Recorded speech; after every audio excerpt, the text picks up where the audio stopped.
I was seconds away from signing over my $500 million logistics empire to my son. My daughter-in-law Veronica handed me a steaming cup of coffee, with a smile that did not quite reach her eyes. "Drink up, Dad," she said sweetly. "It will help you focus." Just as I lifted the mug to my lips, the maid Maria stumbled into me and whispered 4 words that saved my life. "Don't drink. Trust me." I faked a fumble, dropped my pen, and when Veronica bent down to retrieve it, I switched our cups with a sleight of hand I learned decades ago on the road. 5 minutes later, the person writhing on the floor, foaming at the mouth, was not me. Before I tell you how this nightmare unfolded, let me know in the comments where you are watching from. Hit like and subscribe if you have ever had to trust a stranger over your own flesh and blood, because sometimes the people who share your last name are the ones holding the knife. Let me take you back to that dining room table exactly 5 minutes before the ambulance sirens started wailing. The air in the room was so thick, you could cut it with a knife. I sat at the head of the long mahogany table, the same table where I had negotiated deals that turned Blackwood Logistics from a single beat-up delivery truck in 1975 into the national empire it is today. I know how to read a room. I know how to smell fear, and let me tell you, the room smelled like absolute panic. My son Preston sat to my right. He is 40 years old, but in that moment he looked like a terrified child waiting for a beating. He was wearing a $3,000 suit, but he was sweating like a sinner in church. His hands were shaking so badly he could barely push the stack of legal documents toward me. I looked at him, and I did not see the air I had hoped for. I saw a man drowning. I knew he had some financial trouble, maybe some bad investments. But looking at his pale, clammy skin, I realized it was much worse than that. He could not even meet my eyes. He kept staring at the signature line on the transfer agreement, as if his life depended on my ink hitting that paper. Then there was Veronica, my daughter-in-law. She stood behind Preston's chair like a vulture waiting for a carcass. She was beautiful in that cold, sharp way she always cultivated. Perfect hair, perfect makeup, and a smile that felt like it was practiced in a mirror. Unlike my son, she was not nervous. She was vibrating with anticipation. I could see the greed dancing in her eyes. She looked at the company not as a legacy of hard work and diesel fumes, but as a giant ATM machine waiting to dispense cash. "Here you go, Dad," Veronica said, her voice dripping with fake sweetness. She placed a ceramic mug in front of me. It was my favorite mug, the one with the old Blackwood logo on it. "I made it special just for you. A double shot of espresso with a hint of hazelnut, just how you like it. You need your strength for all this paperwork." I looked at the coffee. It smelled rich and inviting. But my gut twisted. In the 10 years she had been married to my son, Veronica had never once made me a cup of coffee. She usually treated the kitchen like it was a foreign country. Why now? Why today of all days was she playing the role of the dutiful daughter-in-law? I reached for the mug, but before my fingers could touch the handle, the door to the kitchen swung open. Maria, our housekeeper, walked in carrying a pitcher of ice water. Maria has been with us for 20 years. She is a quiet woman, invisible to people like Veronica. She keeps her head down and does her job. But today she was clumsy. As she reached over to fill my water glass, she stumbled. Her hip checked my shoulder hard enough to make me jerk back. "Oh, lo siento, Mr. Harrison," she gasped. She grabbed a napkin to wipe a drop of water that had not even spilled, but as she leaned in close to my ear, her voice dropped to a frequency only I could hear. It was not an apology. It was a warning. "Don't drink. Poison. Trust me." She pulled back instantly, her face returning to a mask of submissive apology, but her eyes locked onto mine for a split second. I saw terror there. Pure, unadulterated terror. Maria knew that if she was caught warning me, she would lose her job or worse. Yet she did it anyway. I froze. My heart started hammering against my ribs like a piston in an overheated engine. I looked at the coffee. Then I looked at Veronica. She was watching me with an intensity that made the hair on the back of my neck stand up. She was holding her own cup of coffee, casually sipping it, but her eyes were glued to my hand. I had a choice to make in that fraction of a second. Did I trust the woman who married my son and was about to inherit my life work, or did I trust the woman who cleaned my floors? I thought about the time 10 years ago when I paid for Maria's daughter's surgery. I did it quietly. I never asked for anything in return. Loyalty is a currency you cannot buy, but you can earn. I decided to bet my life on Maria, but I needed to be smart. If I refused to drink, Veronica would know the game was up. If there was something in that cup, she would just find another way.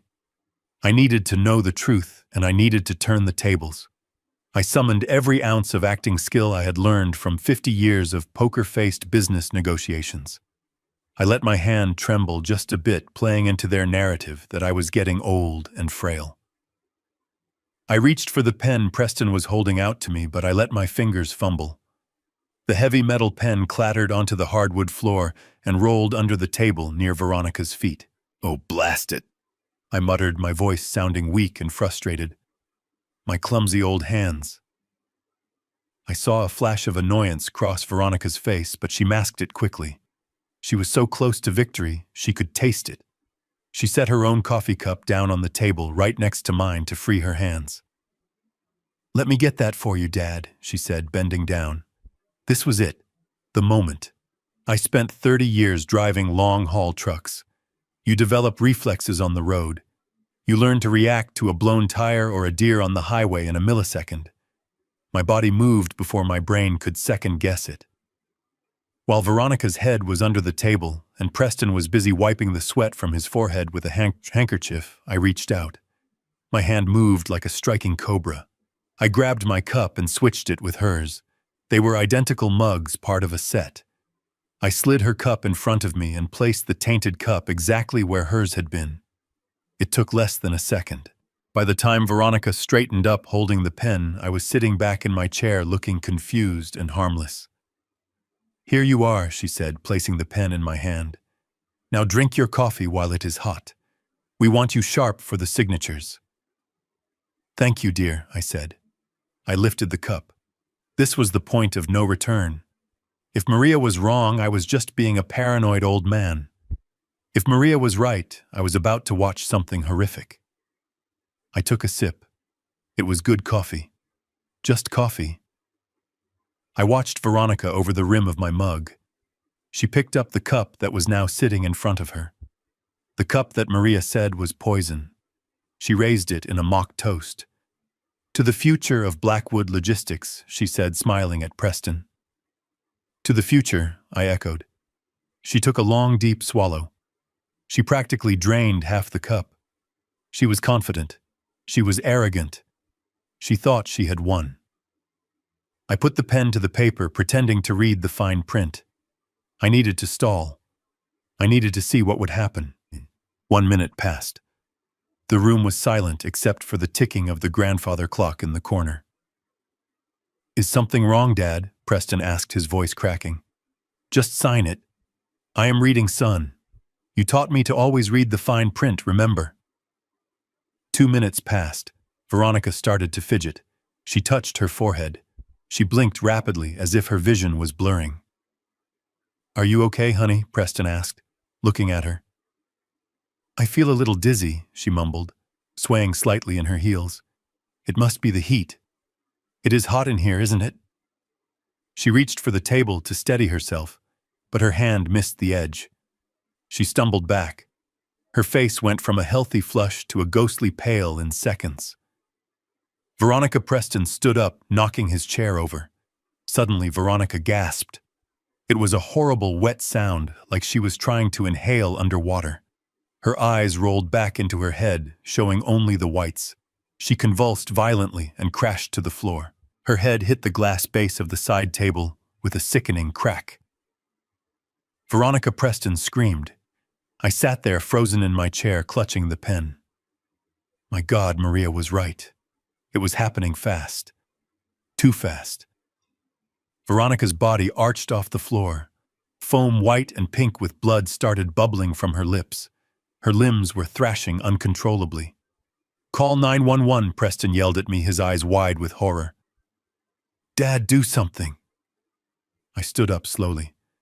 My heart was breaking, not for the woman on the floor, but for the realization that my family had tried to kill me. I looked down at Veronica. She was choking on her own saliva. The poison was meant for me. They wanted me to have a stroke or a heart attack right here at the table right after I signed. I pulled out my phone and dialed emergency. But as I watched my son drop to his knees beside his wife, weeping and shaking, I saw something shift in his eyes. He looked up at me and the fear was gone, replaced by a sudden, desperate accusation. "What did you do?" Preston screamed at me, pointing a shaking finger. "You gave her that cup. You poisoned her." The accusation hung in the air. The ambulance was on its way, but the war had just begun. They tried to take my life, and failing that, they were about to try to take my freedom. I looked at the cup of coffee in front of me, the evidence that would either save me or condemn me, and I knew one thing for certain. Harrison Blackwood was not going down without a fight. The ambulance ride was a blur of flashing lights and the deafening wail of sirens that seemed to scream through the streets of Chicago. I sat in the front passenger seat of the rig, staring blankly at the traffic parting before us like the Red Sea. My mind was racing, faster than the vehicle. I kept replaying the image of Veronica convulsing on my Persian rug, the foam bubbling from her lips, the way her eyes had rolled back until they were nothing but white porcelain marbles.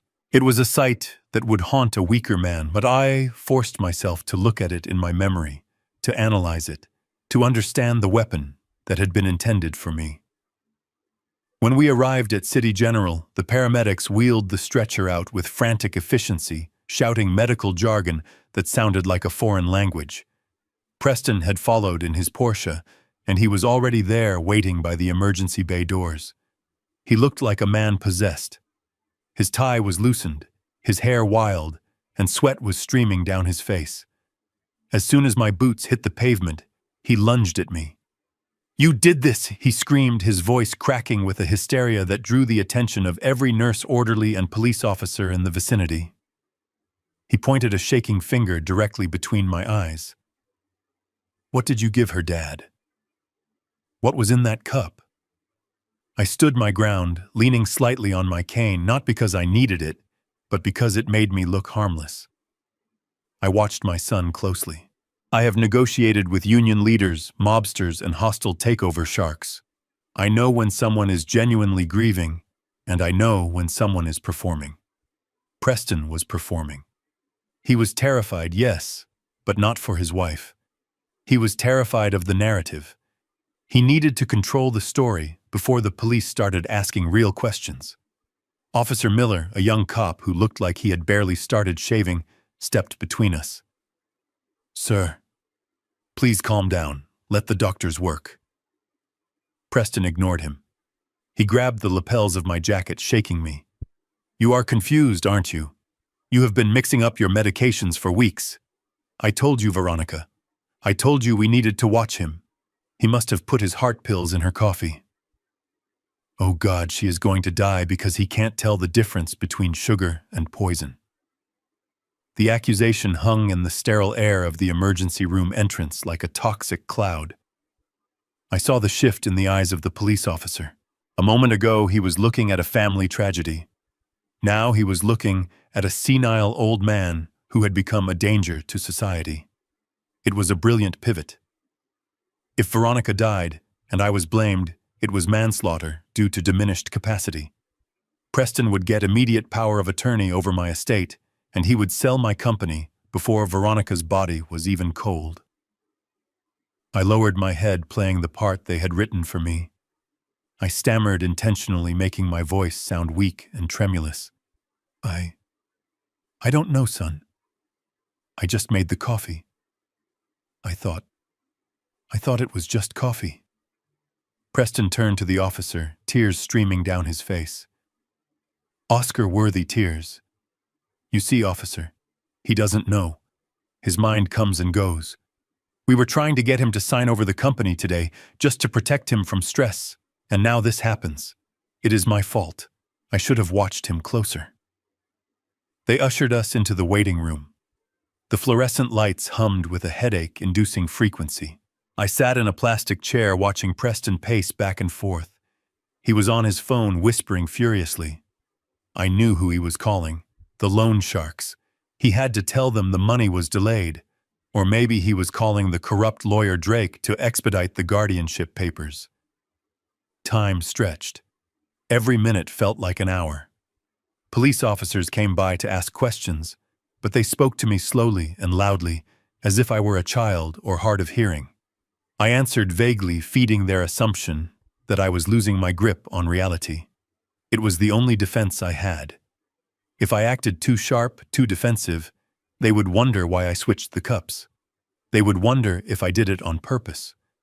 To survive, I had to be the victim of my own aging mind. Then I saw him. Dr. Evans. He was the chief of internal medicine at City General, but more importantly, he had been my personal physician and friend for 30 years. We played golf on Sundays.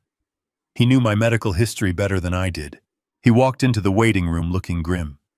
He spotted Preston, but walked straight past him to me. "Harrison, come with me," he said, his voice low and serious. Preston tried to intervene. "Doctor, how is she? Is she going to make it?" "She is stable for now," Dr. Evans said curtly. "But I need to speak to your father about his medical history to see if there is any cross-contamination possibility." "Stay here." Dr. Evans led me down a long corridor away from the prying eyes of the police and my son. He swiped his badge and opened a door to a private consultation room. As soon as the door clicked shut, the professional mask dropped. He looked at me with an intensity that chilled me to the bone. "Drop the act, Harrison," he said. "I know you are not senile. We played golf 3 days ago, and you beat me by 4 strokes. I straightened my posture, rolling my shoulders back. "Thank you, Robert. It is getting exhausting playing the fool." "How is she really?" "She is in a chemically induced coma to stop the seizures," Dr. Evans said. He pulled a folded piece of paper from his lab coat pocket. "We ran a toxicology screen. It was not easy to find. Most standard tests would miss it, but given the symptoms, I ordered a full-spectrum analysis." He handed me the paper. I looked at the chemical names, but they meant nothing to me. Scopolamine and digitalis. Evans translated, pointing to the spikes on the chart. "Do you know what this is?" I shook my head. Scopolamine is often called devil's breath in South America. Dr. Evans explained, his voice dropping to a whisper. "It eliminates free will. It makes the victim docile, compliant, and suggestible. You can tell someone to empty their bank account, and they will do it with a smile, and then forget it ever happened. In high doses, it causes hallucinations and respiratory failure." He paused, letting that sink in. "And digitalis is a heart medication derived from foxglove. It increases the intensity of the heartbeat. In the wrong dose, it causes cardiac arrest. Harrison, the mixture in her blood was precise. It was not designed to kill instantly. It was designed to cause a massive stroke or a psychotic break." I felt the blood drain from my face. They did not want to kill me. Death would trigger an autopsy. Death would trigger a probate battle. They wanted to break my mind, I realized aloud. "Exactly," Dr. Evans said. "If you had drunk that coffee, you would have signed those papers without hesitation. Then you would have either stroked out or been left in a permanent vegetative state. They would have packed you off to a facility, and you would have been too confused to ever tell anyone what happened. It is the perfect crime." I sank into the chair, my legs suddenly feeling like lead. I had underestimated them. I thought they were greedy. I did not know they were evil. I thought Preston was weak, but desperation had made him dangerous. And Veronica, she was the architect. I could see that now. The timing, the dosage. It was cold. It was calculated. Harrison, Dr. Evans leaned in close. This amount of digitalis. You do not have a heart condition. You do not have a prescription for this. Where did it come from? I thought about the medicine cabinet in the guest bathroom. Veronica's mother had stayed with us last Christmas. She had a heart condition. Her mother, I said. Veronica must have kept the leftover pills. Listen to me very carefully, Harrison, Dr. Evans said, grabbing my arm. You cannot go back to that house. This was an assassination attempt. If they failed once, they will try again. I can keep Veronica sedated for another 24 hours to buy you time. I will tell the police it was an adverse reaction to a diet supplement she was taking. I cannot report the poison yet without implicating you, since you are the one who supposedly served the coffee. He was right.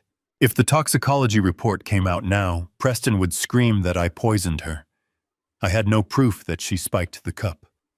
It was my word against theirs, and I was the one holding the smoking gun. No, I said. I have to go back. Are you insane? Dr. Evans hissed. I have to find the evidence, I said, standing up. They think I am confused. They think I am a doddering old man who made a mistake. That is my advantage.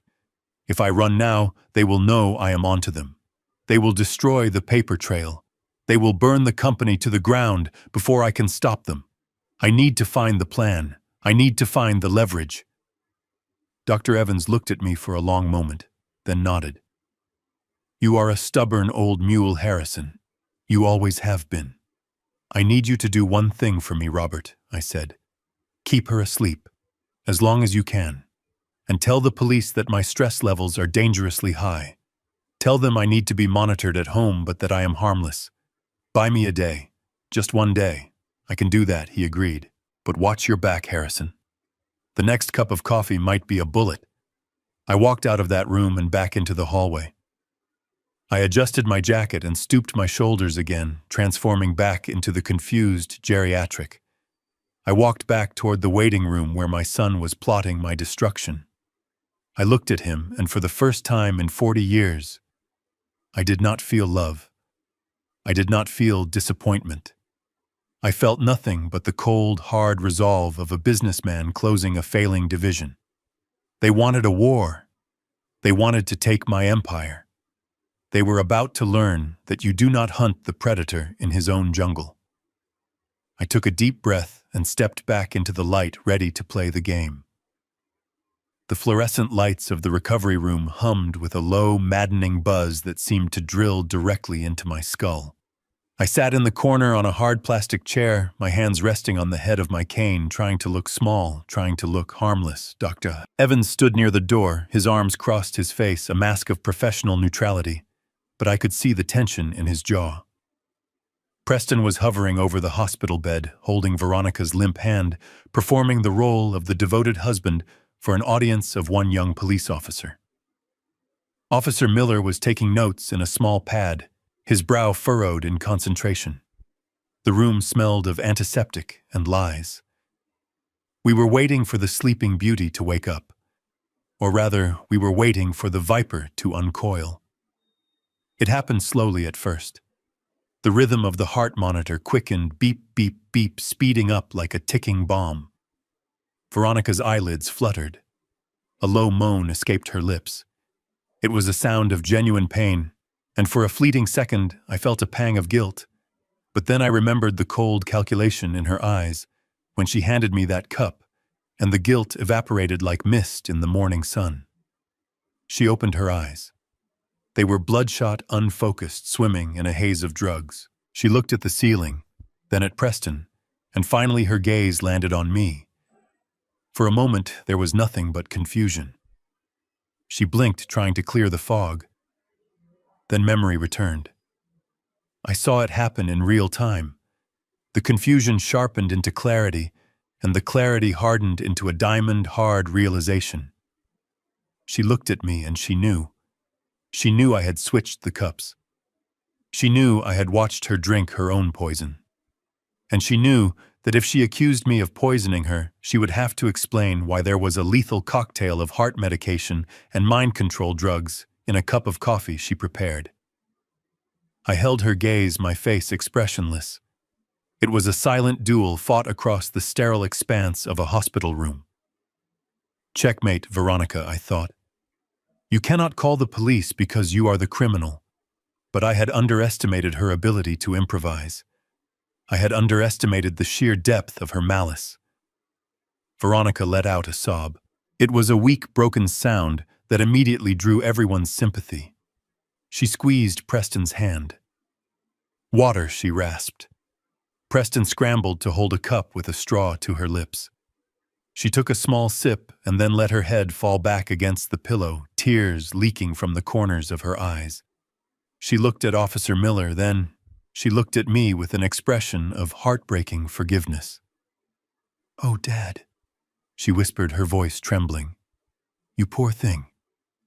I frowned, genuinely confused for a moment. This was not the reaction I expected. I expected rage. I expected silence. I did not expect pity. Officer Miller stepped forward. "Ma'am, can you tell us what happened? Do you remember drinking the coffee?" Veronica nodded slowly, wincing as if the movement hurt. "Yes. I made coffee for Harrison. For Dad. We were working on the papers. I set it down and then I must have picked up the wrong cup. Or maybe he got confused again." She turned her eyes to Preston, pleading for validation. "He's been mixing things up lately, hasn't he, honey?" she said softly. "The other day I found his heart pills in the sugar bowl. He gets so confused with his medication.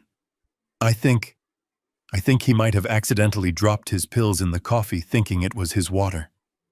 It was brilliant. It was evil, and it was brilliant. She was not accusing me of attempted murder.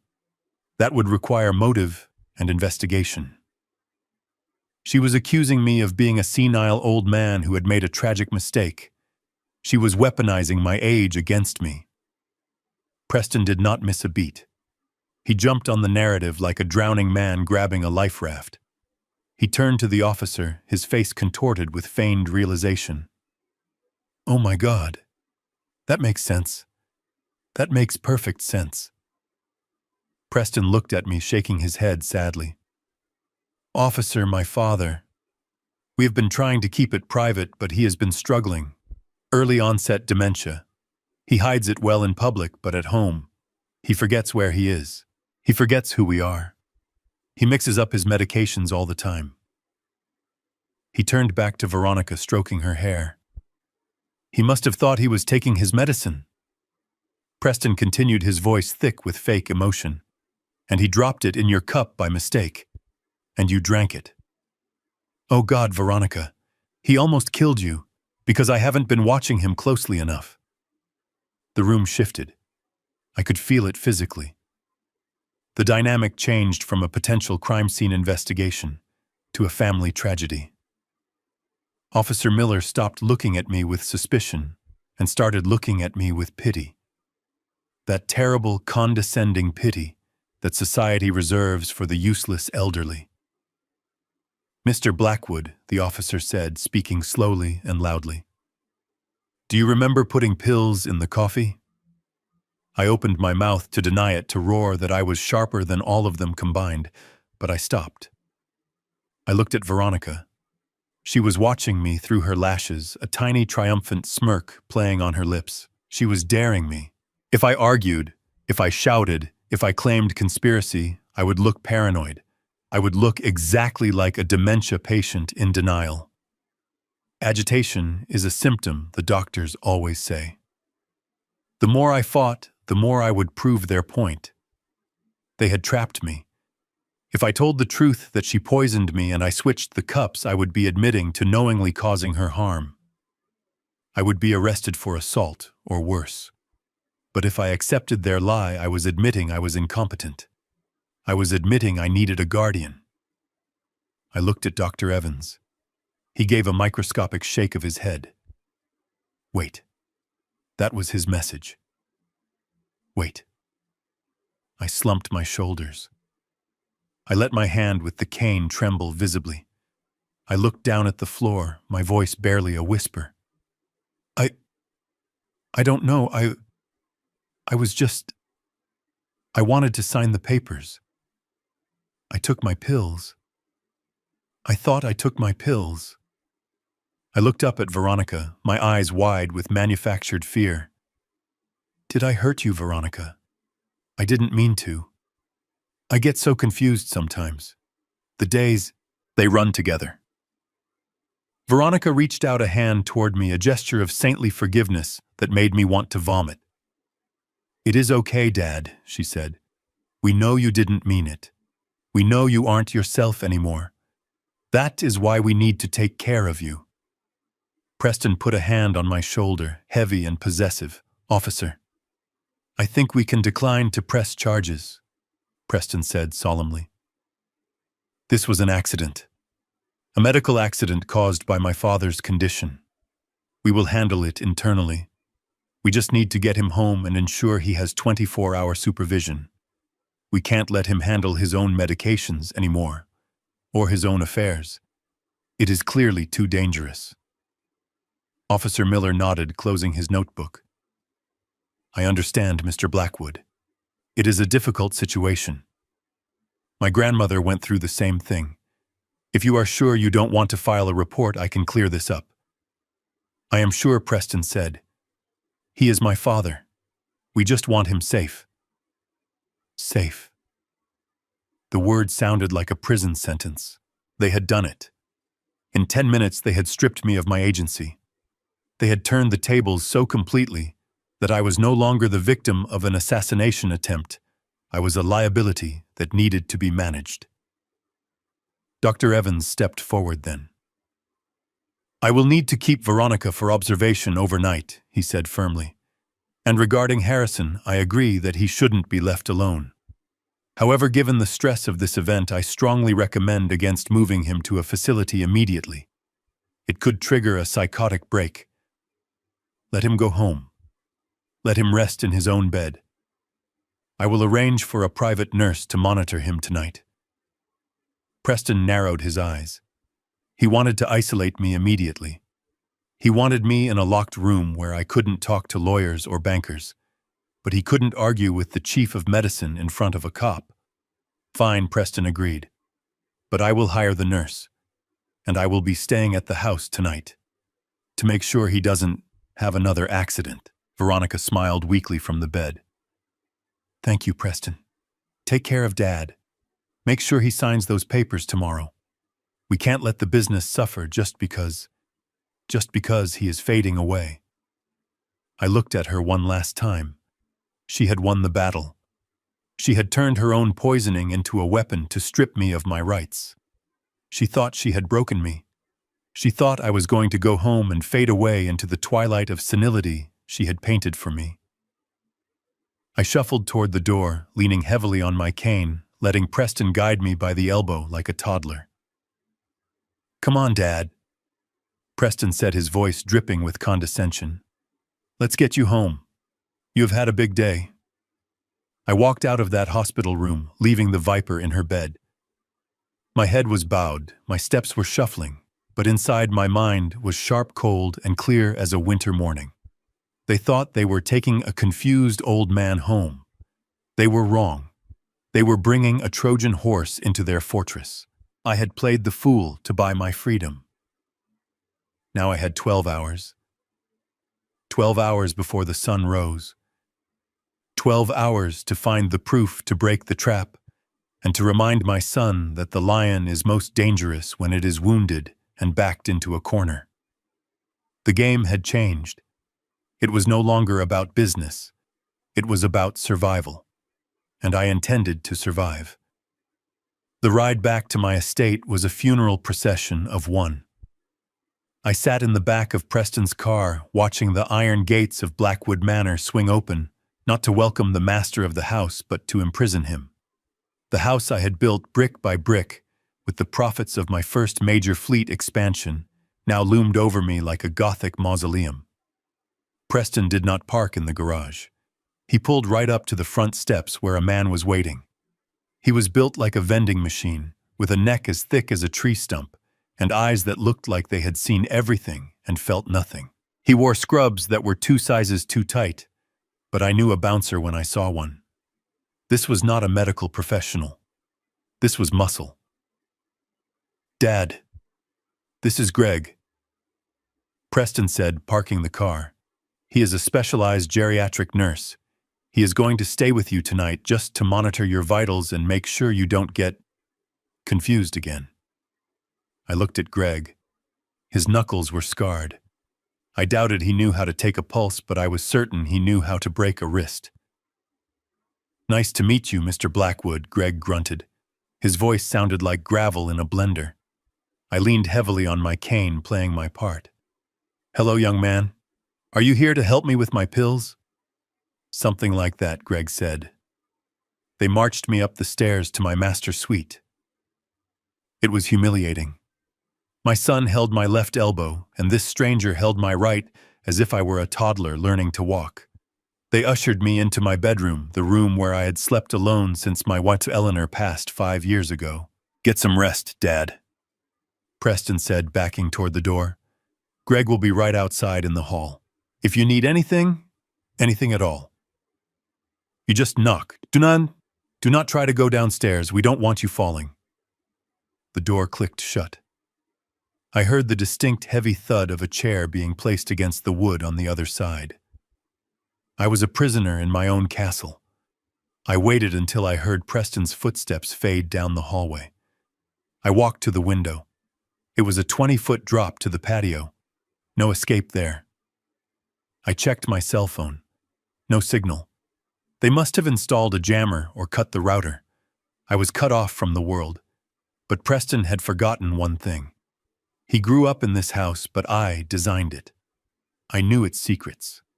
I knew that in 1995, when we renovated the East Wing, I had insisted on keeping the old laundry chute access panel in the back of the walk-in closet. It was too small for a man to fit through, but next to it was a narrow service door that led to the attic crawl space, which dropped down a maintenance ladder directly into the utility room in the basement. It was designed for electricians and plumbers to access the wiring without disturbing the family. Preston probably didn't even know it existed. I sat on the edge of my bed and waited. I needed the house to settle. I needed Greg to get bored and complacent. Hours ticked by. I watched the moon rise through the window, casting long, skeletal shadows across the floor. My stomach rumbled, reminding me I hadn't eaten since breakfast, but hunger was a sharp clarity I welcomed. Around 2 in the morning, I heard the heavy rhythmic snoring coming from the hallway. My jailer was asleep. I moved. I did not need the cane now. I moved with the silent tread of a hunter. I went into the closet, pushed aside the racks of Italian suits that I rarely wore anymore, and found the panel. It was stiff, painted over, but a little leverage with a metal shoehorn popped it open. The air inside smelled of dust and old insulation. I squeezed through, finding the ladder by touch in the pitch black. The descent was hard. My joints ached and my heart hammered against my ribs, but adrenaline is a powerful painkiller. I climbed down past the second floor, past the first floor, until my feet touched the cold concrete of the basement utility room. I opened the door a crack. The basement hallway was dark, but a sliver of light spilled from under the door of the laundry room at the far end. I crept toward it. The hum of a dryer covered the sound of my footsteps. I pushed the door open. Maria was there. She was sitting on a stool folding towels, her hands moving with mechanical precision, but her shoulders were shaking. She was crying silently. When she saw me, she gasped and dropped a white sheet, clutching her chest. "Mr. Harrison," she whispered, her eyes wide with terror. "You should not be here. The man upstairs, he said he would break my legs if I spoke to you." I put a finger to my lips and closed the door behind me, locking it. "Maria," I said, keeping my voice low, "you saved my life today. But I need you to be brave for 5 more minutes. I need to know exactly what you saw." She looked at the door, as if expecting it to burst open, then she looked back at me. Her face was a map of conflict, torn between fear and loyalty. She took a deep breath and wiped her hands on her apron. I was in the kitchen, she began, her voice trembling. Mrs. Veronica, she came in. She told me to leave to go clean the patio. But I forgot my phone on the counter, so I came back. She didn't hear me. The blender was on. Maria mimed a grinding motion. She had a mortar and pestle, Mr. Harrison. Not for spices. She was crushing pills. Blue pills, many of them. Little blue octagons. Digitalis pills are often blue. My heart went cold. She put the powder in the French press, she continued. Then she brewed the coffee. She was smiling, Mr. Harrison. She was humming a song while she poisoned you. I felt a wave of nausea. To kill is one thing. To sing while you do it is another level of psychopathy. Did she say anything, I asked? Did she make a call? Maria nodded vigorously. Sigh. After she poured the cups, she called Mr. Preston. He was in his study. I heard him because I was hiding in the pantry. She told him. She said, "It is done. The old man drinks in 10 minutes. And Preston, I asked, needing to hear it, needing to know the depth of my son's betrayal. What did he say? He was on speaker, Maria said. He sounded panicked but happy. He said, "Thank God. After tonight we will have $500 million. The buyers are waiting." 500 million. The number hit me like a physical blow. The company was worth at least 800 million on a bad day. If they were selling for 500, they were liquidating. They were selling it for parts in a fire sale to get cash fast. They were going to strip 50 years of my hard work down to the copper wiring and sell it to the highest bidder, probably our competitor Red Rock, just to cover Preston's gambling debts. I leaned against the washing machine, feeling the vibration against my back. It was worse than I thought. It wasn't just a takeover. It was an execution. Why, Maria? I asked softly, looking at this woman who had risked everything to warn me. Why did you help me? You know what they will do to you if they find out. Maria stopped crying. She stood up straighter, and for a moment she didn't look like a maid. She looked like a matriarch. She reached into the pocket of her apron and pulled out a small, worn photograph. She handed it to me. It was a picture of a man sitting in a wheelchair, smiling next to a young girl in a graduation gown. I recognized the man. Jose, her husband. 15 years ago, she said, her voice steady now. Jose fell from the roof while fixing the leak in the west wing. The insurance company, they said it was his fault. They said they wouldn't pay. He needed 3 surgeries. We were going to lose our house. We were going to lose everything. I remembered. I remembered the accident. I remembered the insurance adjuster, a weasel of a man trying to deny the claim.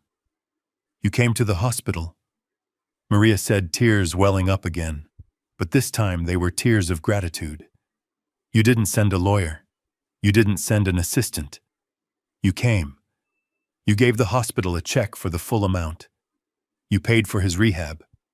You paid for my daughter Sophia's tuition because I couldn't work while I cared for him. She took a step closer to me, grabbing my hands in hers. Her palms were rough from years of hard work, but they were warm. You told me, Maria, family takes care of family. You never asked me to pay you back. You never even mentioned it again. That day you saved my family, Mr. Harrison. Today I just tried to pay a little bit of that debt. I looked at the photograph, then at Maria. I had forgotten. To me, it was a check written on a Tuesday afternoon, a problem solved with money I wouldn't miss. To her, it was her entire life. It was her husband's ability to walk. It was her daughter's future. I squeezed her hands. You paid it back, Maria, with interest. You saved more than my life. You saved my soul, because for a moment up there I thought I had no one left. We stood there for a moment, 2 conspirators in the basement of a house built on lies, bound together by a decade-old act of kindness. But Maria, I said, urgently, pulling away. We aren't safe yet. The pills, The blue pills. Do you know where the bottle is? Did she throw it away? Maria shook her head. No. She put the empty bottle in her purse. The expensive one. The red one. She didn't want to leave it in the trash. Of course. Veronica was too smart to leave evidence in the kitchen bin, but arrogant enough to keep it on her person. Thank you, Maria, I said. Now listen to me. You need to go back to your room. Lock the door. If anyone asks, you saw nothing. You heard nothing. You were asleep. Can you do that? Si, patron, she whispered. But what will you do? I am going to take back what is mine, I said, my voice hardening. I climbed back up the ladder, my muscles burning, my resolve colder than the steel rungs. I had the motive. $500 million. I had the method. Blue pills in a red purse. And I had the witness. As I squeezed back through the closet panel into my bedroom, I heard the snore of the nurse outside. He was still asleep. I brushed the dust off my pajamas and lay down in the bed, staring at the ceiling. They wanted to sell my legacy for scrap. They wanted to erase me. Tomorrow was the board meeting. They thought I would be a drooling vegetable by then, or locked away in a facility. They were wrong. I closed my eyes, visualizing the red purse, visualizing the contract, visualizing the look on Preston's face when the hammer dropped. I wasn't just going to survive. I was going to burn their entire scheme to the ground, and I was going to enjoy watching the ashes settle. The morning sun filtered through the heavy velvet curtains of my bedroom, but it brought no warmth. I lay still in the bed, listening to the sounds of the house waking up. Downstairs, I heard the clatter of heels on marble and the low murmur of voices. It was Veronica and Preston. They were leaving for the appointment with Drake, the lawyer, who had sold his soul for a retainer fee. They were going to draft the emergency guardianship papers that would sign my life away. I heard the front door close and the distinctive purr of Preston's Audi engine fading down the driveway. They were gone. Now it was just me and Greg, the nurse who was currently sitting in the hallway chair, watching a football game on his phone with the volume turned up. He thought I was asleep. He thought I was a medicated old man who couldn't even make it to the bathroom without a walker. He was about to learn that you never underestimate a man who built a fortune hauling steel across the Rockies in a blizzard. I waited 10 minutes to be sure. Then I stood up. I didn't need the cane. I moved to the door and listened. Greg was laughing at something on his screen. Perfect. I needed to get to Preston's study, which was on the second floor at the end of the east wing.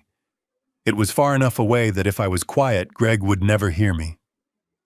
I opened my bedroom door a crack. Greg's back was to me. I slipped out into the hallway, my socks moving silently on the plush carpet. I moved like a ghost. I passed the portraits of my ancestors, past the vase from the Ming dynasty that Veronica had bought with my money, and reached the heavy oak door of the study. It was locked, of course. Preston was paranoid. He had every right to be. I reached into my pocket.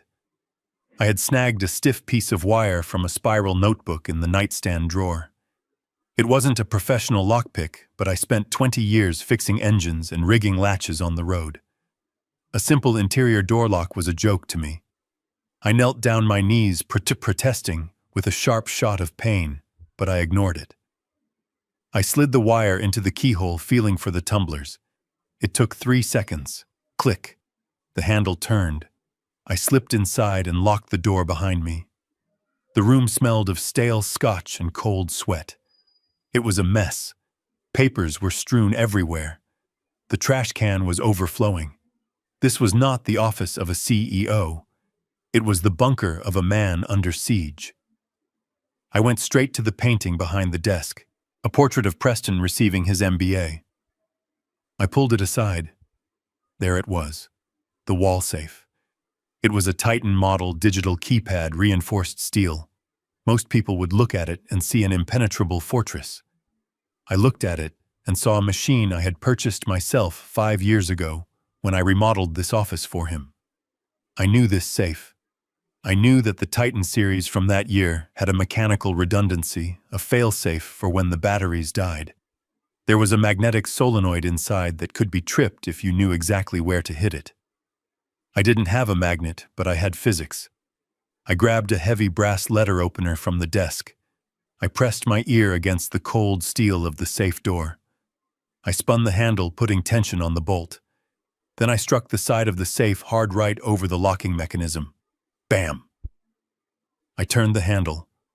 Nothing. I struck it again harder this time, vibrating the impact through my arm. Bam! Click!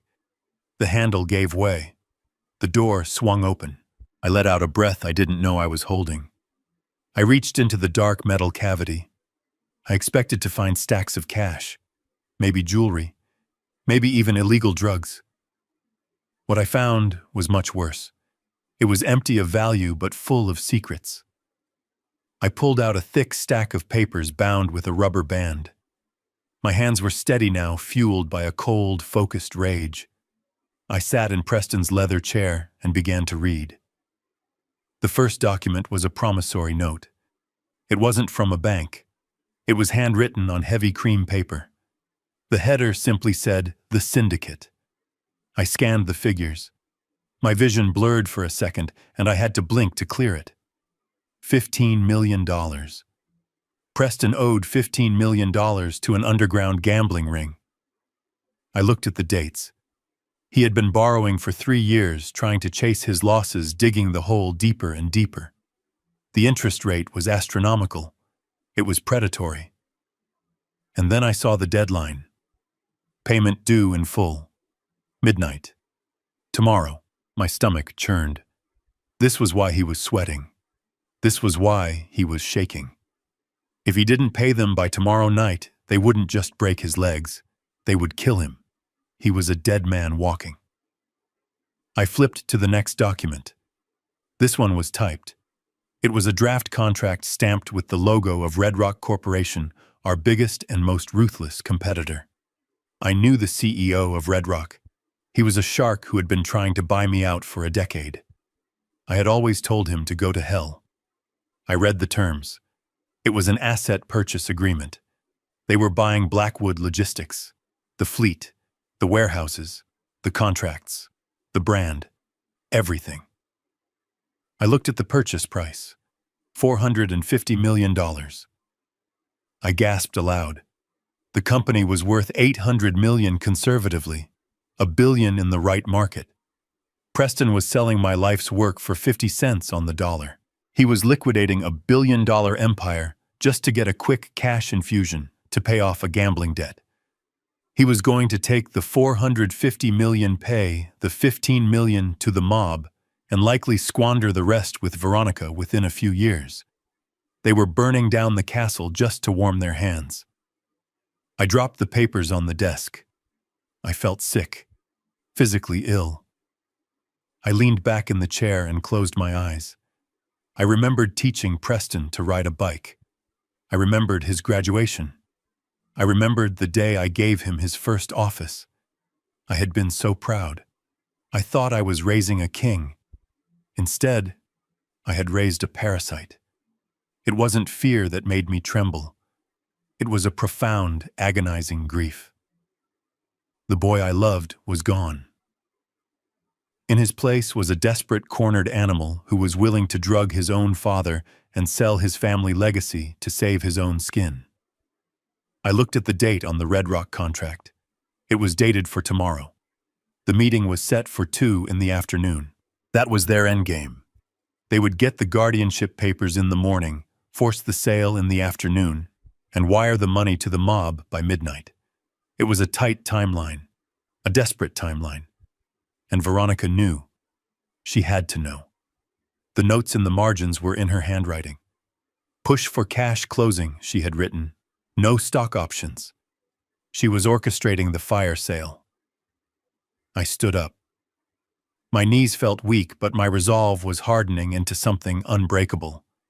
I took out my phone and snapped photos of every single page. The debt, the threats, the contract, the notes. I made sure the images were clear. This was the motive. This was the proof that their petition for guardianship wasn't about my health. It was about a frantic cover-up of massive criminal negligence. I put the papers back in the safe exactly as I found them. I closed the door and spun the handle, locking it tight. I hung the painting back on the wall. I wiped my fingerprints from the desk. I unlocked the study door and peeked into the hallway. Greg was still there, still glued to his phone, oblivious to the fact that the prisoner had just engaged in corporate espionage 5 doors down. I crept back to my room. I slid the wire back into the drawer. I sat on the edge of my bed and looked at my hands. They were the hands of a worker. Calloused, aged, but strong. Preston had made his choice. He had chosen the easy way out. He had chosen betrayal. He thought he could sell my sweat and blood to pay for his sins. I picked up the phone. Maria had given me the burner phone I had hidden under the mattress. I dialed a number I hadn't called in years. Mr. Thorne answered on the first ring. Thorne was my corporate attorney, but more than that, he was my conscience. He was the only man in Chicago who hated Red Rock as much as I did. "Hello," Thorne said, his voice raspy with age. "It's Harrison," I said. Harrison Thorne sounded shocked. "I heard you were unwell. Preston said you were having episodes." "Preston is a liar," I said, my voice cutting through the static. "Listen to me carefully, Thorne. I need you to initiate the Phoenix Protocol." There was a long silence on the other end. The Phoenix Protocol was a nuclear option we had designed 20 years ago, a failsafe to protect the company in case of a hostile takeover or kidnapping. It froze all assets, locked the board of directors, and required biometric verification from the founder to unlock. "Are you sure?" Harrison Thorne asked. "Once we start this, there is no going back. It signals to the street that the company is in crisis." "I am sure," I said. "And Thorne, call the district attorney. Tell him I have evidence of a conspiracy to commit fraud and attempted murder." "Attempted murder?" Thorne gasped. "Who?" "My son," I said, and the words tasted like ash in my mouth. "My son and his wife." I hung up the phone. I lay back on the pillows and stared at the ceiling. The grief was still there, a heavy stone in my chest, but it was being pushed aside by the cold machinery of war. They wanted to sell Blackwood Logistics. They wanted to sell me. Tomorrow at 2 o'clock, they were going to walk into that boardroom expecting a coronation. Instead, they were going to walk into an execution, and I would be the one pulling the switch. The sun began to dip below the horizon, painting the sky in bruises of purple and black, which felt fitting for the funeral that was being planned downstairs. Not a funeral for a body, but for a legacy. I was back in my room, the prisoner of my own making, but this time I was armed. While Greg the nurse had taken a long bathroom break to scroll through social media, I had slipped downstairs one last time. I did not go to the safe or the pantry. I went to the antique credenza in the living room where I kept a small keepsake box from my early days on the road. Inside was a device we used to call a spider. It was a long-range listening transmitter used by fleet managers to catch drivers who were selling fuel on the side. It was old tech battery-operated and ugly, but it was reliable. I had stuck it firmly to the underside of the heavy oak coffee table in the center of the room. Now I sat on the edge of my bed wearing a pair of old noise-canceling headphones that I told Greg I used for meditation. He didn't care. He was just happy I was quiet. I turned the dial on the receiver, and the static cleared. The audio was crisp. I could hear the hum of the refrigerator in the next room. I could hear Maria setting down coasters. And then I heard the doorbell ring. It was a heavy, authoritative ring. The kind of ring that expects to be answered immediately. I heard the front door open. I heard the heavy footsteps of men who walk like they own the pavement. Mr. Carter, Veronica's voice floated through the headphones. She sounded charming. It was the same voice she used at charity galas before she slashed the budget for the soup kitchen. "Welcome to Blackwood Manor." "Carter, the CEO of Red Rock." The man who had tried to bankrupt me in '89. The man who sued me in '95. The man who was now standing in my living room wiping his feet on my rug. "Harrison is upstairs," Carter asked. His voice was like grinding gears. "Is the old man dead yet?" My hand clenched the bedsheet. He didn't even have the decency to lower his voice. "Not dead," Veronica replied calmly. "Just absent. The doctor says his brain is effectively mush. He is confused, docile, and very pliable." I closed my eyes. Mush. That is what she thought of me. The man who taught her how to read a balance sheet. The man who welcomed her into the family when her own parents cut her off. To her, I was just obstacle meat. Good Carter grunted. I heard the sound of leather creaking as he sat down. Probably in my favorite armchair. And the papers. "Preston has them ready," Veronica said. I heard a glass being set down on the table right above the microphone. The sound was deafening in my ears. "So Preston," Carter said, and I could hear the sneer in his voice. "You are finally the big man, finally stepping out of Daddy's shadow. How does it feel to sell out your heritage for pennies?" "It is not selling out." Preston's voice was shaky. "It is a strategic merger. We are preserving the brand." "Preserving," Carter laughed. It was a bark of a laugh. "Kid, I am going to strip that brand off the trucks by Monday morning. I am buying the routes and the warehouses.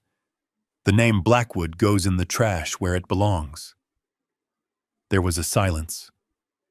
I waited for Preston to defend me. I waited for him to stand up and say that the Blackwood name meant quality, meant integrity. "Just sign the check," Preston said softly. "That is all I care about." $15 million goes to your friends in Vegas," Carter said. "The rest goes to the company account. You get your cut after the acquisition is finalized." "Wait," Preston said. "We agreed on an immediate wire transfer. We altered the deal," Carter said. "I need to make sure the old man actually signs. If he wakes up, if he gets a moment of clarity and calls the cops, this whole deal blows up. I am not wiring $500 million until I have his signature notarized and verified." "He will sign," Veronica cut in. Her voice was ice. "He will do exactly what I tell him to do. He is terrified. He thinks he accidentally poisoned me. He is drowning in guilt and confusion. And if he balks," Carter asked, "if he has a moment of lucidity." "Then we go to Plan B," Veronica said. I leaned in, pressing the headphones tighter to my ears. "Plan B?" Preston asked, his voice rising in panic. "Veronica, we talked about this. No more drugs. The doctor said another dose could kill him." Veronica laughed. It was a low, dark sound. "So what if it does?" she said. "If he dies of a heart attack tomorrow, it solves all our problems. We inherit everything. We don't even need the sale. We just take the life insurance and sell the company later." "No," Preston shouted. I heard the sound of him standing up. "No. You promised. We get the signature and we put him in a home. A nice home. We are not killing my father." The sound of a slap echoed through the headphones like a gunshot. It was sharp and violent. I flinched in my bedroom. "Sit down," Veronica hissed. There was a pause. I could hear Preston breathing heavily, ragged and terrified. "You are pathetic," Veronica said, her voice dropping to a menacing whisper. "You are a useless coward, Preston. You dug this hole. You gambled away our money. You borrowed from the cartel. I am the one fixing your mess. I am the one doing the dirty work. So do not you dare grow a conscience now." "But he is my dad." Preston whimpered. "He is a liability," Veronica spat. "And listen to me carefully. If he does not sign tomorrow, if he hesitates for 1 second. I have the syringe ready. It is in my purse. 1 injection and his heart stops. and I will make it look like he died in his sleep. Do you understand me? Silence. Do you understand me? She repeated louder. Yes, Preston whispered. Yes. Good. Now pour Mr. Carter a drink. We have a victory to celebrate. I took the headphones off. My hands were trembling, but not from age. They were trembling from a grief so profound, it felt like my chest was caved in. I sat there in the dark, listening to the silence of the room, my son. The boy I held when he had nightmares. The boy I taught to fish. The man I groomed to take over the empire. He had just stood there and let his wife threaten to murder me. He had negotiated the price of my life and settled for a wire transfer. Tears, hot and stinging, welled up in my eyes. I let them fall. I didn't wipe them away. I let them soak into the collar of my shirt. This was it. The final severance. The last thread of hope that maybe, just maybe, Preston was being manipulated against his will was gone. He was not a victim. He was an accomplice. He was willing to watch me die, to save himself. I stood up and walked to the window. I looked out at the grounds of the estate. I saw the lights of Carter's limousine parked in the driveway. They were down there drinking my scotch, toasting to my demise. I wiped my face with the back of my hand. The tears were done. The sorrow was done. All that was left was a cold, hard resolve. They wanted a signature. I would give them a signature. They wanted a show. I would give them a show. I went to the closet and pulled out my suit. Not the comfortable wool cardigan they had dressed me in to make me look frail. I pulled out the charcoal three-piece suit I wore when I hostilely acquired the Midwest distribution hub in '98. I pulled out the red tie, the power tie. I hid them in the back of the closet behind the winter coats. I would need them for tomorrow. I checked the burner phone. A text from Thorne. Team is ready. 2 p.m. Good. I looked at the door where Greg was still guarding a man he thought was a vegetable. Sleep well, Preston, I whispered to the empty room. Enjoy your drink, because tomorrow you are going to learn that you don't inherit the Blackwood name. You have to earn it. And you just failed the final exam. The morning arrived with a deceptive beauty that felt like a personal insult. Sunlight streamed through the French doors of the dining room, illuminating the dust motes dancing in the air and casting long golden rectangles across the table. The smell of maple syrup and crispy bacon filled the house, a scent that usually meant lazy Sundays and family laughter. Today it smelled like a trap. I walked into the room leaning heavily on my cane, my steps shuffling and uneven. Not because I was weak, but because I had to maintain the illusion of the confused old man for just a few more hours. Greg, the nurse who was actually a prison guard in scrubs, walked a step behind me, his shadow looming over my back. He guided me to my chair at the head of the table. The table was set for a feast. There were platters of fruit, stacks of waffles, and a silver carafe of coffee steaming in the morning light. It was a scene from a magazine, except for the shark sitting to my left. Mr. Drake. He was wearing a suit that cost more than my first house, and a watch that was too big for his wrist. Drake was the kind of lawyer who chased ambulances until he realized he could make more money chasing inheritances. He had a smile that showed too many teeth and eyes that were dead flat and predatory. "Good morning, Harrison Drake," said his voice smooth as oil. "You are looking rested." I sat down, moving with exaggerated slowness. I looked at the table. I looked at Preston, who was pushing a piece of melon around his plate with a fork, staring intently at the tablecloth. He looked like he hadn't slept in a week. His skin was gray, and there was a tremor in his hand that rattled his silverware against the china. And then there was Veronica. She was radiant. She wore a white silk blouse and held a cup of coffee with steady, manicured hands. She looked like a queen surveying her kingdom moments before the execution. "Eat up, Dad," Veronica said, pushing a plate of waffles toward me. "You have a big day today. You need your energy." I looked at the food. I looked at the coffee. My stomach clenched.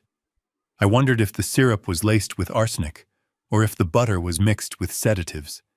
I pushed the plate away, my hand trembling just enough to sell the performance. "I am not hungry," I mumbled, my voice raspy. Who is this man?" Veronica sighed, a dramatic sound of exhaustion that she performed for Drake's benefit. "Dad, you remember Mr. Drake? He is the family attorney. He is here to help us with the paperwork. Remember, we talked about this." "I don't remember any paperwork," I said, looking at Preston. "I just want to go to the garden." "Preston, you said we could go to the garden." Preston flinched. He finally looked up, and for a second I saw the torture in his eyes. He opened his mouth to speak, maybe to offer me a crumb of kindness, but Veronica cut him off. "We can go to the garden later, Dad, after we handle business." Drake cleared his throat. He reached down and lifted a heavy leather briefcase onto the table. The sound of the latches clicking open echoed in the silence like the cocking of a gun. He pulled out a thick document bound in a blue folder. "Harrison, we have a situation," Drake said, his tone shifting from polite to professional gravity. "Given the incident yesterday, the confusion with the medications, the poisoning scare, the family is very concerned about your ability to manage your affairs." I looked at the folder. The words "emergency guardianship" were printed in bold letters at the top. Below that, in smaller print, "petition for incapacity." "What is this?" I asked, feigning ignorance, though I knew exactly what it was. It was a legal straitjacket. "It is a safety measure," Veronica said, leaning forward. Her voice dropped an octave, losing the fake sweetness and revealing the steel beneath. "It transfers your decision-making powers to Preston and me. Your finances, your medical decisions, your living arrangements. Everything." I looked at Preston. "Son," I said softly, "you are doing this. You are taking my life away." Preston looked down at his hands. "It is for your own good, Dad. You almost killed Veronica yesterday. You aren't safe." I almost laughed. The irony was so thick I could choke on it. I looked back at Veronica. I saw the triumph in her eyes. She thought she had me cornered. "I won't sign," I said, pushing the folder away. "I am chairman. I built this company. I am not signing anything." The room went deadly silent. Greg shifted behind me, his presence a physical threat. Veronica set her coffee cup down. It made a sharp clinking sound against the saucer. She stood up and walked around the table until she was standing right next to me. She smelled of expensive perfume and rot. She leaned down so her face was inches from mine. Her voice was a whisper, but it carried the weight of a sledgehammer. "You have two choices, Harrison. Option 1, you sign these papers voluntarily. We go to the office, you shake hands with the Red Rock executives, you sign the sale agreement, and you retire in dignity. You stay in this house. You keep your garden." She paused, letting the promise hang in the air, before she pulled out the knife. "Option 2, she continued, her eyes boring into mine. "You refuse. If you refuse, Mr. Drake has a second set of papers ready. These are for an involuntary commitment. We have the statement from Dr. Evans, or rather the statement we paid Dr. Evans to sign, saying you are a danger to yourself and others." She pulled a second folder from the briefcase. It was red. "If we go this route," Veronica hissed, "we won't keep you here. We have already reserved a bed at the Pines." "Do you know the Pines, Harrison? It is a secure memory care facility 2 hours north of here. It is isolated. It is locked. And they don't allow visitors for the first 6 months. No phone, no Maria. Just you and 4 walls until you rot." I felt a chill run down my spine. The Pines. I knew it. It was a warehouse for the forgotten, a place where they sedated the elderly to keep them quiet. "You wouldn't," I whispered, looking at my son. "Preston, you wouldn't let her do that." Preston didn't move. He didn't speak. He just sat there, staring at his melon, watching his inheritance get secured. His silence was louder than any scream. It was the final betrayal. He was not just weak. He was complicit. He was willing to bury me alive to pay his debts. Veronica straightened up, smoothing her skirt. The car is waiting, Harrison. Greg is ready to escort you, either to the office to sign the sale or to the van that takes you to the Pines. It is your choice, right now. I looked around the room. I looked at Drake, who was checking his watch, indifferent to the destruction of a family. I looked at Greg, who was cracking his knuckles. I looked at the sunny garden outside the window, the world I was about to lose. I knew I had to act fast. If I refused, they would sedate me right here. Greg would stick a needle in my arm and I would wake up in a padded room. I would miss the meeting. The Phoenix Protocol would never be activated. I would lose. To win, I had to surrender. I had to let them think they had broken me. I let my shoulders slump. I let the cane slide from my hand and clatter to the floor. I covered my face with my hands and let out a shuddering breath, acting the part of the defeated, broken old man. Please, I whispered. Please don't send me away. Not the Pines. Then sign, Veronica said, sliding the blue folder back in front of me. I looked up, my eyes wet with forced tears. I will sign, I said, my voice trembling. I will do whatever you want. Just let me stay home. Good, Veronica said. Her smile returned, bright and terrifying. But we aren't signing here. We are signing at the office. Mr. Carter wants to see you put pen to paper in person. He wants to make sure you are fully on board. She snapped her fingers at Greg. Get him dressed. The nice suit. We leave in 20 minutes. Greg grabbed my arm and hauled me up. I leaned on him heavily, playing the invalid. As I shuffled out of the room, I looked back one last time. Veronica was high-fiving Drake. Preston was chugging his coffee, his hand shaking so bad he spilled it on his tie. They thought it was over. They thought they had won. They didn't know that by taking me to the office, they were walking me right into my command center. They were giving me the high ground. I went upstairs to dress. I put on the charcoal suit I had hidden. I tied the red tie. I looked in the mirror. The confused old man was gone. Staring back at me was Harrison Blackwood, the shark who ate other sharks for breakfast. I checked my pocket. The burner phone was there, silent and ready. I checked my other pocket. The photos of the documents from the safe were secure. 20 minutes later, I walked down the stairs. Veronica looked at me and frowned. You look surprisingly sharp, she said suspiciously. I wanted to look good for the sale, I said, keeping my voice low and meek. It is a big day. She shrugged, dismissing her doubt. It didn't matter how I looked as long as I signed. We got into the limousine. I sat between Preston and Veronica. Drake sat opposite us. The car pulled away from the house and turned onto the highway toward the city. I looked out the window, watching the skyline approach. Somewhere in that concrete jungle, Mr. Thorne was waiting. The police were waiting. And justice was waiting. Veronica pulled out her phone and made a call. We are en route, she said.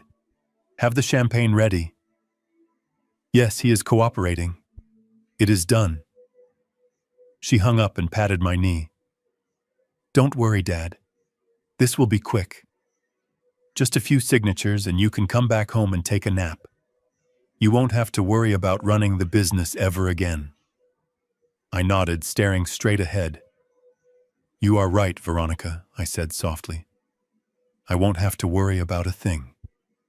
Because by the time the sun set today, one of us would be in handcuffs and the other would be the undisputed king of Blackwood logistics. And I had never lost a negotiation in my life. The drive was smooth, but my pulse was thundering. I was the Trojan horse and I had just breached the city gates. The final act was about to begin. The elevator ride to the top floor of Blackwood Logistics took exactly 45 seconds. I counted every floor, watching the numbers climb just as I had done thousands of times before. Usually this ride filled me with pride. Today it felt like walking the Green Mile. Veronica stood to my left, checking her reflection in the polished brass doors, ensuring her victory face was perfect. Preston stood to my right, staring at his shoes vibrating with a nervous energy that smelled like cheap cologne and fear. When the doors slid open, the reception area was quiet, too quiet. Veronica had cleared the floor. No secretaries, no assistants, just the empty glass corridors of the empire I built. She guided me toward the main boardroom, the same room where I had crushed competitors and saved the company from bankruptcy 3 times. Now I was walking in to surrender it. Inside the boardroom, the air was frigid. Sitting at the far end of the long granite table was Carter, the CEO of Red Rock. He didn't stand up when I entered. He just watched me with eyes like a shark sensing blood in the water. Flanking him were 2 of his corporate lawyers' suits who looked like they charged by the breath. "Well," Carter rumbled, his voice echoing in the large room. "The lion in winter finally arrives. You look tired, Harrison." I leaned heavily on my cane, letting my mouth hang slightly open, playing the part of the confused geriatric to perfection. I shuffled to the chair Veronica pulled out for me. "I just want to go home," I mumbled, my voice cracking. You said if I came here I could keep my garden." Veronica patted my shoulder, a gesture that looked affectionate but felt like a shackle.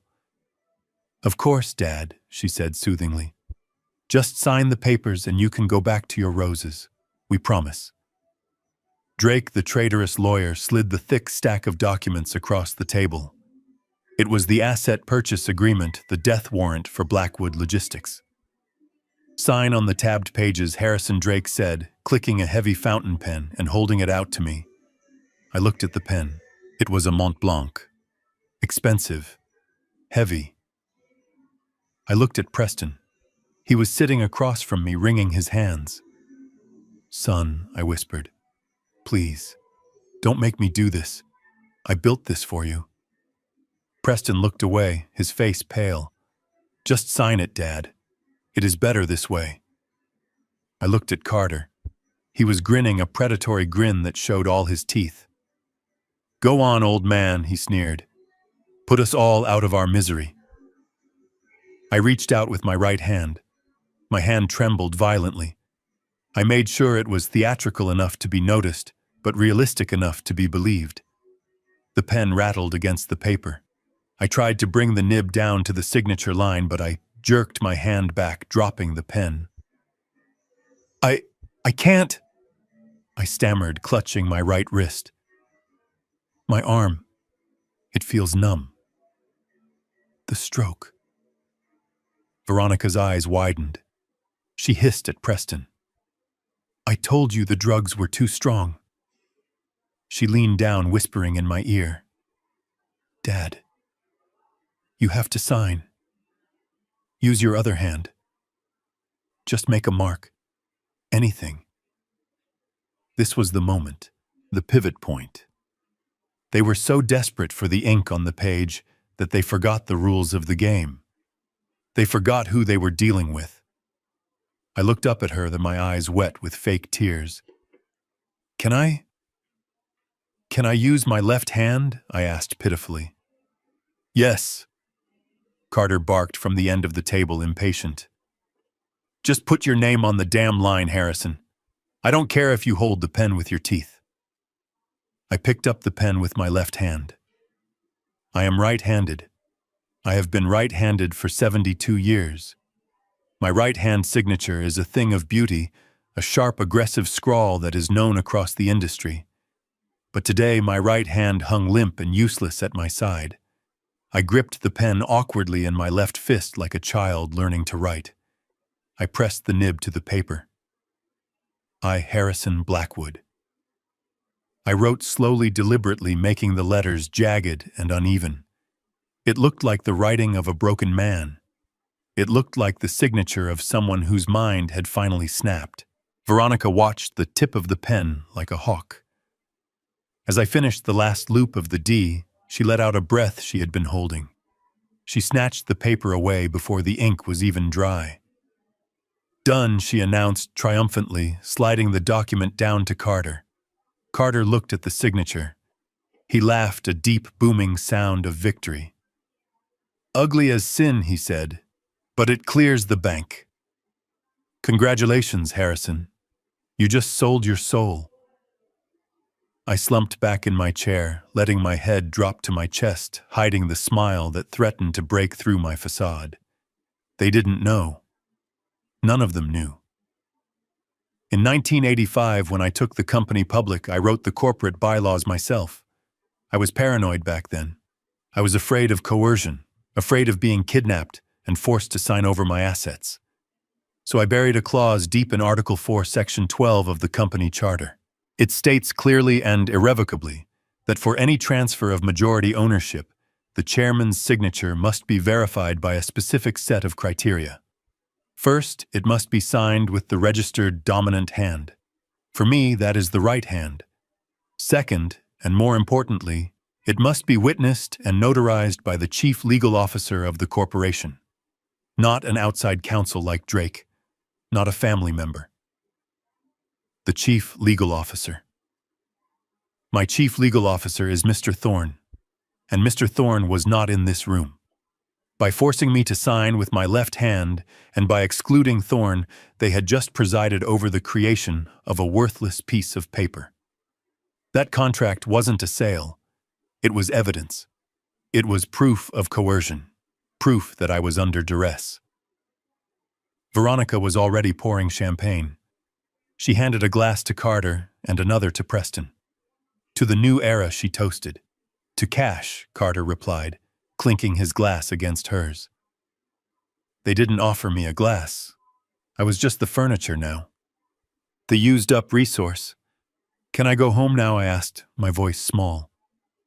Veronica didn't even look at me. "In a minute, Dad," she said dismissively, checking her phone. "We just need to wait for the wire confirmation."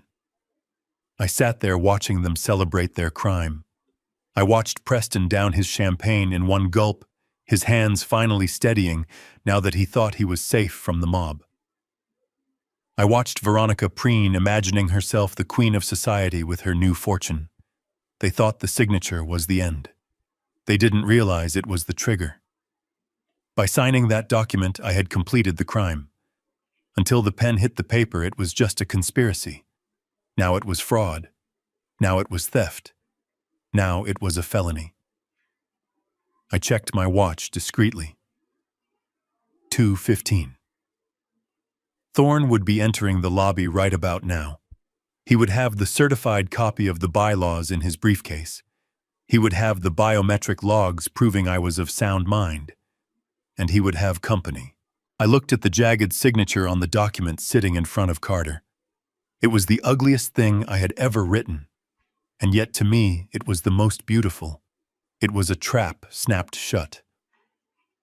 "My arm hurts," I complained again, rubbing my right shoulder. "Stop whining," Harrison Carter said, not looking up from his phone. "You are a rich man now. Go buy a new arm." I closed my eyes and let out a sigh that sounded like defeat, but was actually relief. The acting was almost over. The mask could almost come off. "You know," I said, my voice suddenly steady, losing the tremulous rasp I had faked for 24 hours. "My father always told me to read the fine print." Veronica froze. Her glass stopped halfway to her mouth.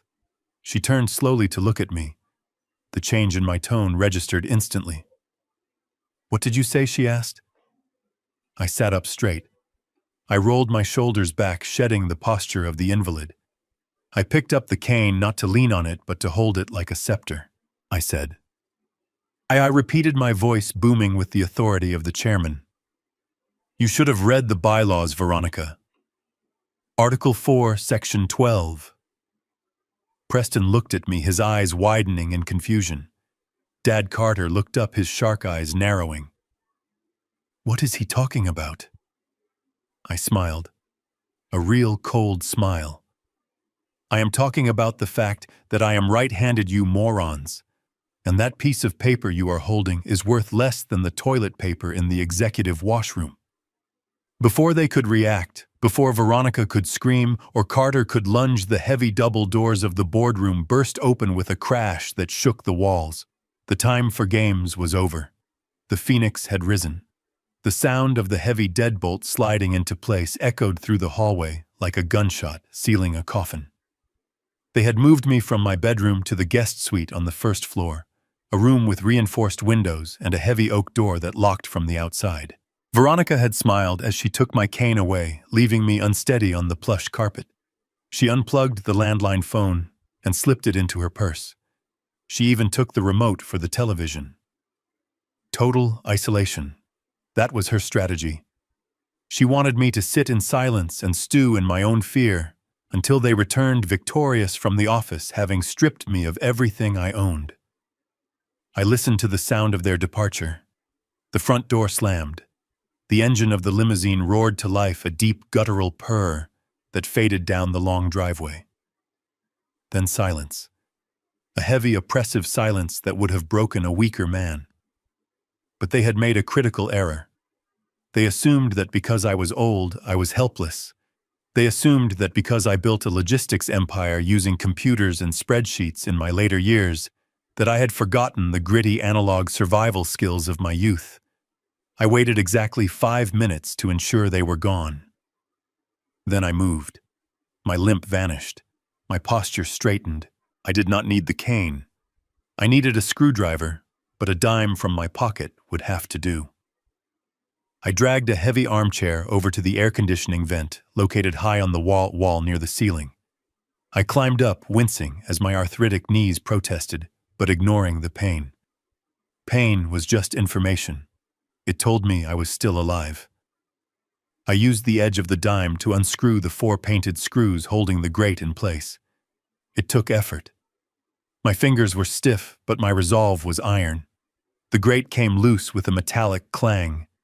I reached deep into the dusty ductwork. My hand brushed against something cold and plastic. I pulled it out. It was an Iridium satellite phone. A brick of a device rugged waterproof and completely independent of the local cellular grid or the house internet. I had bought it 10 years ago after a hurricane knocked out communications at our Florida hub. I kept it fully charged and hidden for emergencies. This was an emergency. I stepped out onto the small balcony attached to the suite just to ensure a clear line of sight to the sky. I extended the thick antenna. I powered it on. The screen flickered to life, glowing with a reassuring green light. Searching for signal. 1 bar. 2 bars. Connected. I dialed a number I had memorized 2 decades ago. It was a private line that bypassed secretaries and assistants. It rang once. Twice. Harrison. The voice on the other end was gruff and alert. Mr. Thorne. My chief legal officer. My oldest friend. He did not ask how I was calling. He did not ask why I was calling. He just knew Thorne. I said, my voice low and steady. It is time. There was a pause on the line. A heavy, pregnant pause. Are you sure? Harrison Thorne asked. Once we pull this trigger, there is no putting the bullet back in the chamber. I am sure, I said, looking out over the manicured lawn that my son wanted to sell. Initiate the Phoenix Protocol. Understood, Thorne said. His tone shifted instantly from friend to general. I am accessing the secure server now. I am freezing the corporate accounts. I am locking the stock transfer agent. There is more, I said. I need you to call the Economic Crimes Unit. Get Detective Miller. Tell him I have evidence of wire fraud conspiracy and attempted murder. Tell him to meet us at the Blackwood Tower. Attempted murder, Thorne repeated the words sharp. They tried to poison me, Thorne, and when that failed, they tried to declare me incompetent. They are at the office right now with Carter from Red Rock. They are signing the asset purchase agreement at 2:00. I heard the sound of a keyboard clacking furiously in the background. I will have the FBI there too, Thorne said. Crossing state lines to commit fraud with a wire transfer makes this federal. Good, I said. And Thorne, bring the bylaws, the original 1985 leather-bound copy, and bring the biometric logs. Consider it done, Thorne said. Where are you? I am locked in the guest suite, I said, but not for long. I will meet you in the lobby at 1:55. Do not start the party without me. I ended the call and collapsed the antenna. I hid the phone in the inside pocket of my jacket. Step 1 was complete. Now for step 2. I walked to the closet. Veronica had cleared out most of my things, leaving only some pajamas and sweatpants, thinking to humiliate me further. But she had missed the garment bag pushed all the way to the back. I unzipped it. The smell of cedar and old wool drifted out. It was my charcoal gray 3-piece suit, the one I wore when I faced down the Teamsters in '92. It was out of fashion, perhaps a bit tight around the waist now, but it commanded respect. It was armor. I stripped off the comfortable cardigan and slacks they had dressed me in. I put on the crisp white shirt, fumbling only slightly with the buttons. I pulled on the trousers. I fastened the vest. I tied the red silk tie in a perfect Windsor knot, my muscle memory taking over. I looked in the mirror. The confused old man with the shuffling gait was gone. Staring back at me was Harrison Blackwood, the man who built an empire from a single truck. My eyes were cold. My jaw was set. I looked like a man going to war. I heard a soft scratching at the door, then the click of a key turning in the lock. The door handle turned slowly. Maria slipped inside, closing the door softly behind her. She held a ring of keys in her shaking hand. When she turned and saw me, she gasped. Her hand flew to her mouth. "Dios mío," she whispered. "Mr. Harrison, you look like the boss again." I walked over to her and placed a hand on her shoulder. "I am the boss, Maria," I said, "and I always will be. Is the car ready?" See, she nodded, her eyes wide with a mixture of fear and admiration. "I opened the garage side door like you asked. The security cameras are on a loop. I unplugged the server for 10 seconds, just like you taught me once." "You are a treasure, Maria," I said. She looked at my suit, then at the door. "Mr. Harrison," she said softly, "they will be angry. Mr. Preston, he has a temper now." "Mr. Preston is a child playing with matches," I said, adjusting my cuffs, "and he is about to burn his fingers." We moved into the hallway. The house was silent. Greg the nurse was gone, likely dismissed by Veronica once she thought I was secured. We walked to the kitchen and out through the service entrance that led to the garage. My main car, the Rolls-Royce, was gone, taken by Veronica. Preston's sports car was gone. But in the far corner, under a dust sheet, was my old Lincoln town car. It was 20 years old, built like a tank, and reliable as the sunrise. Preston hated it. He called it a dinosaur. He had tried to sell it 3 times, but I always refused. I pulled the sheet off. The black paint shone under the fluorescent lights. I opened the door and slid into the leather seat. It smelled of tobacco and memories. I put the key in the ignition. It turned over with a roar, a deep V8 rumble that sounded like thunder. Maria stood by the door, holding it open. "Go, Mr. Harrison," she said. "Go get them." I looked at her one last time. "Pack a bag." "Maria," I said, "when I come back, things are going to be very different here. You might want to take a vacation while the dust settles." I put the car in gear. The garage door opened slowly. I didn't wait for it to fully rise. I punched the accelerator and the Lincoln shot out into the sunlight. I drove down the long driveway, past the manicured hedges, past the security gate that opened automatically for my transponder. I turned onto the highway and headed toward the city. The skyline of Chicago rose in the distance, a jagged line of steel and glass. In the center of it stood the Blackwood Tower, my tower. My son was sitting in my chair, selling my legacy. He thought I was locked in a room crying. He thought I was finished. I pressed the gas pedal down. The speedometer climbed. I wasn't just driving to a meeting. I was driving toward my vindication. The Phoenix Protocol was active. The trap was set. All that was left was to spring it. While I navigated the heavy afternoon traffic pushing the old Lincoln town car toward the city limits, the scene inside the Blackwood Tower boardroom was unfolding with the tragic inevitability of a Greek tragedy. I knew exactly what was happening in that room because I had spent 40 years studying human nature, and I knew the players involved better than they knew themselves. My absence created a vacuum, and the sharks were rushing in to fill it. Inside the boardroom, the air was cold and recycled, smelling of stale coffee and expensive ambition. The room was packed to capacity. On one side of the long mahogany table sat the shareholders, a mix of nervous pension fund managers and greedy day traders who only cared about the quarterly returns. On the other side sat the executives from Red Rock, looking like a pack of wolves eyeing a wounded deer. And at the head of the table, in the heavy leather chair that had molded to my back over 3 decades, sat my son, Preston. He looked small in it. The chair was designed for a leader, and Preston was a follower. He shifted uncomfortably, adjusting his tie, sweating under the collar of his shirt, despite the chill in the room. Standing behind him, resting a manicured hand on his shoulder, was Veronica. She was the true power in the room, and she knew it. She radiated a toxic energy, a mixture of arrogance and triumph that filled the space like a noxious gas. Preston cleared his throat, tapping the microphone with a nervous finger. The sound echoed through the room, silencing the murmurs of the crowd.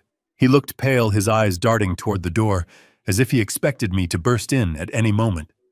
But when the doors remained closed, he seemed to gain a fragile sort of confidence. "Ladies and gentlemen," Preston began, his voice shaky at first, but gaining strength from Veronica's grip on his shoulder. "Thank you for coming on such short notice. We have gathered here today to make a difficult but necessary announcement regarding the future of Blackwood Logistics."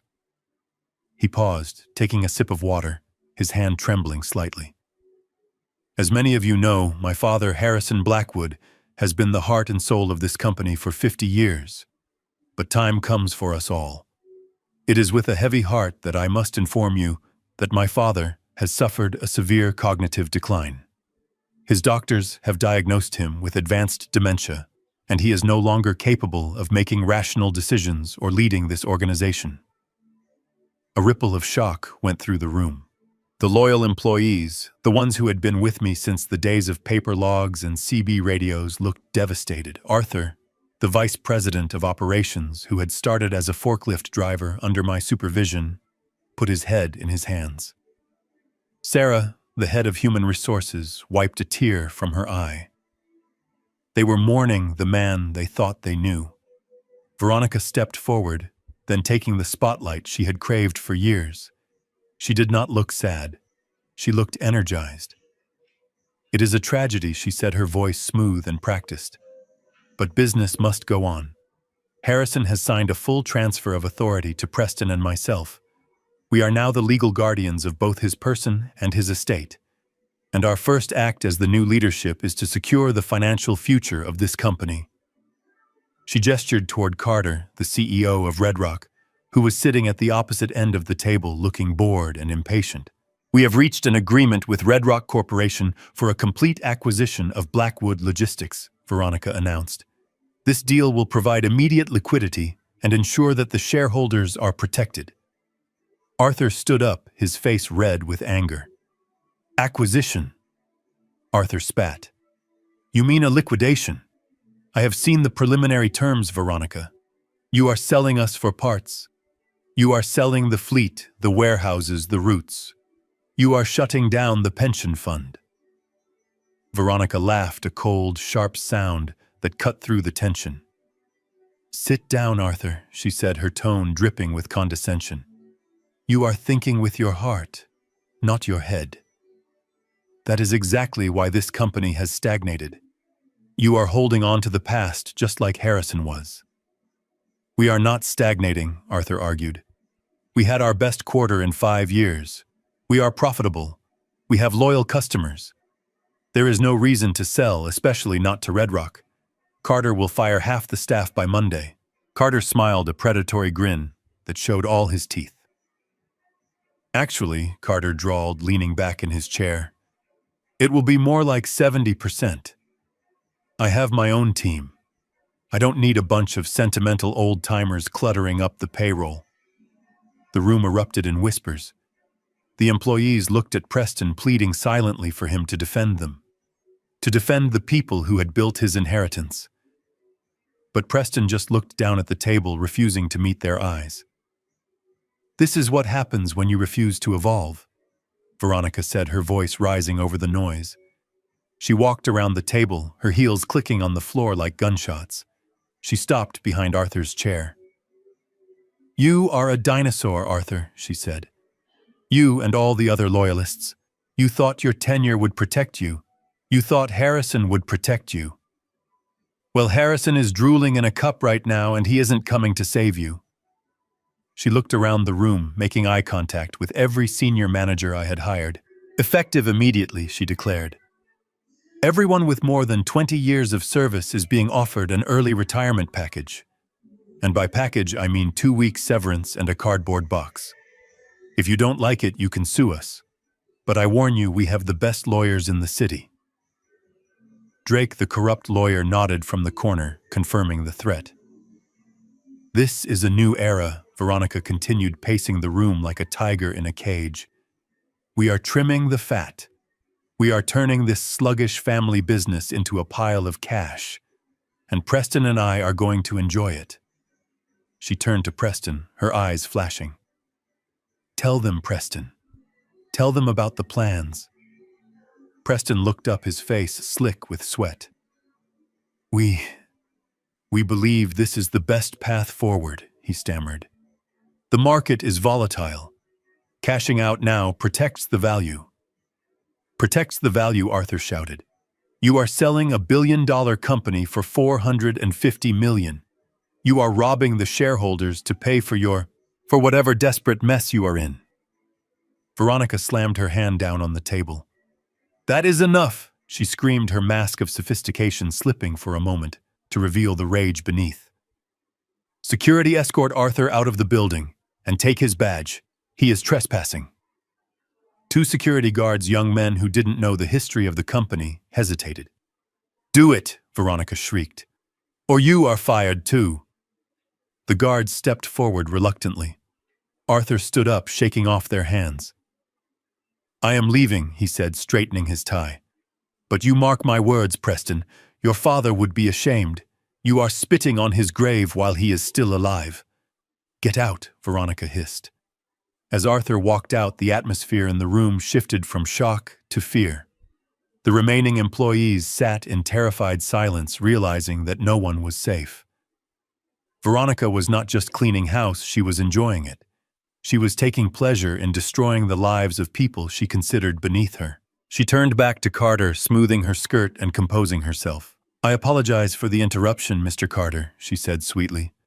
Some people just don't know when to let go. Carter chuckled, checking his watch. I don't care about your personnel drama, Veronica Carter said. I just care about the ink. I have a wire transfer pending for $450 million. But I need signatures. Real signatures. Not promises. We are ready, Veronica said. She gestured to Drake, who placed the final copies of the sale agreement in front of Preston and Carter. The document was thick, binding, and irreversible. Once signed, Blackwood Logistics would cease to exist as an independent entity. The trucks would be repainted. The warehouses would be sold. The legacy would be erased. Preston picked up the pen. It was a gold Mont Blanc, a gift I had given him when he graduated college. He held it in his shaking hand, staring at the signature line. Do it, Veronica whispered, leaning into his ear. Sign it, and the debt is gone. Sign it, and we are free. Sign it, and we own the world. Preston looked at the paper. He looked at the terrified faces of the employees. He looked at the smug face of Carter. And then he looked at Veronica. I need a drink, he muttered. Sign first. Drink later. Carter barked. I have a tea time at 4. Veronica placed her hand over Preston's hand, guiding the pen to the paper. Just sign your name, she hissed. It is just a signature, Preston. Don't be a coward. Preston took a deep breath. The nib of the pen hovered millimeters above the paper. The entire room held its breath. The silence was absolute. You could hear the hum of the air conditioning, the beat of a heart, the scratch of a shoe on the carpet. This was the moment of victory for the villains. They had won. They had neutralized the old man, crushed the loyalists, and secured the fortune. They were seconds away from the finish line, basking in their own hubris, believing they were untouchable gods of their own making. Veronica smiled a wide, predatory smile, watching the pen touch the paper. That is it, she whispered. Write it. Preston began to write the first letter of his name. The ink flowed black and permanent. The loop of the P formed on the page. And that was when the heavy double doors at the end of the room, which had been locked and guarded, and suddenly exploded inward with a crash that sounded like thunder.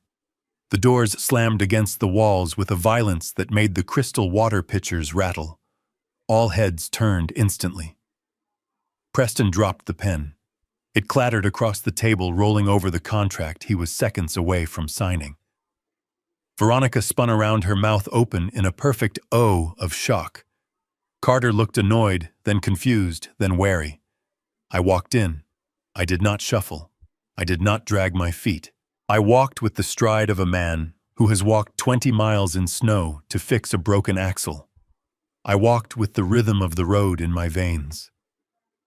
I was wearing my charcoal suit, the one that fit like armor. My red tie was a slash of blood against the white shirt. I held my cane not for support, but like a weapon, carrying it by the middle. Behind me walked Mr. Thorne, clutching a briefcase that contained their doom. Flanking him were 2 uniformed officers and Detective Miller from the Economic Crimes Unit, his badge gleaming under the fluorescent lights. The silence in the room was absolute. It was the silence of a held breath. Dad, Preston whispered. His face went gray, the color of old ash. How are you here? You are supposed to be. In bed, I finished for him, my voice booming across the room, drooling, confused, waiting for the nice men in the white coats to take me away. Is that it, son?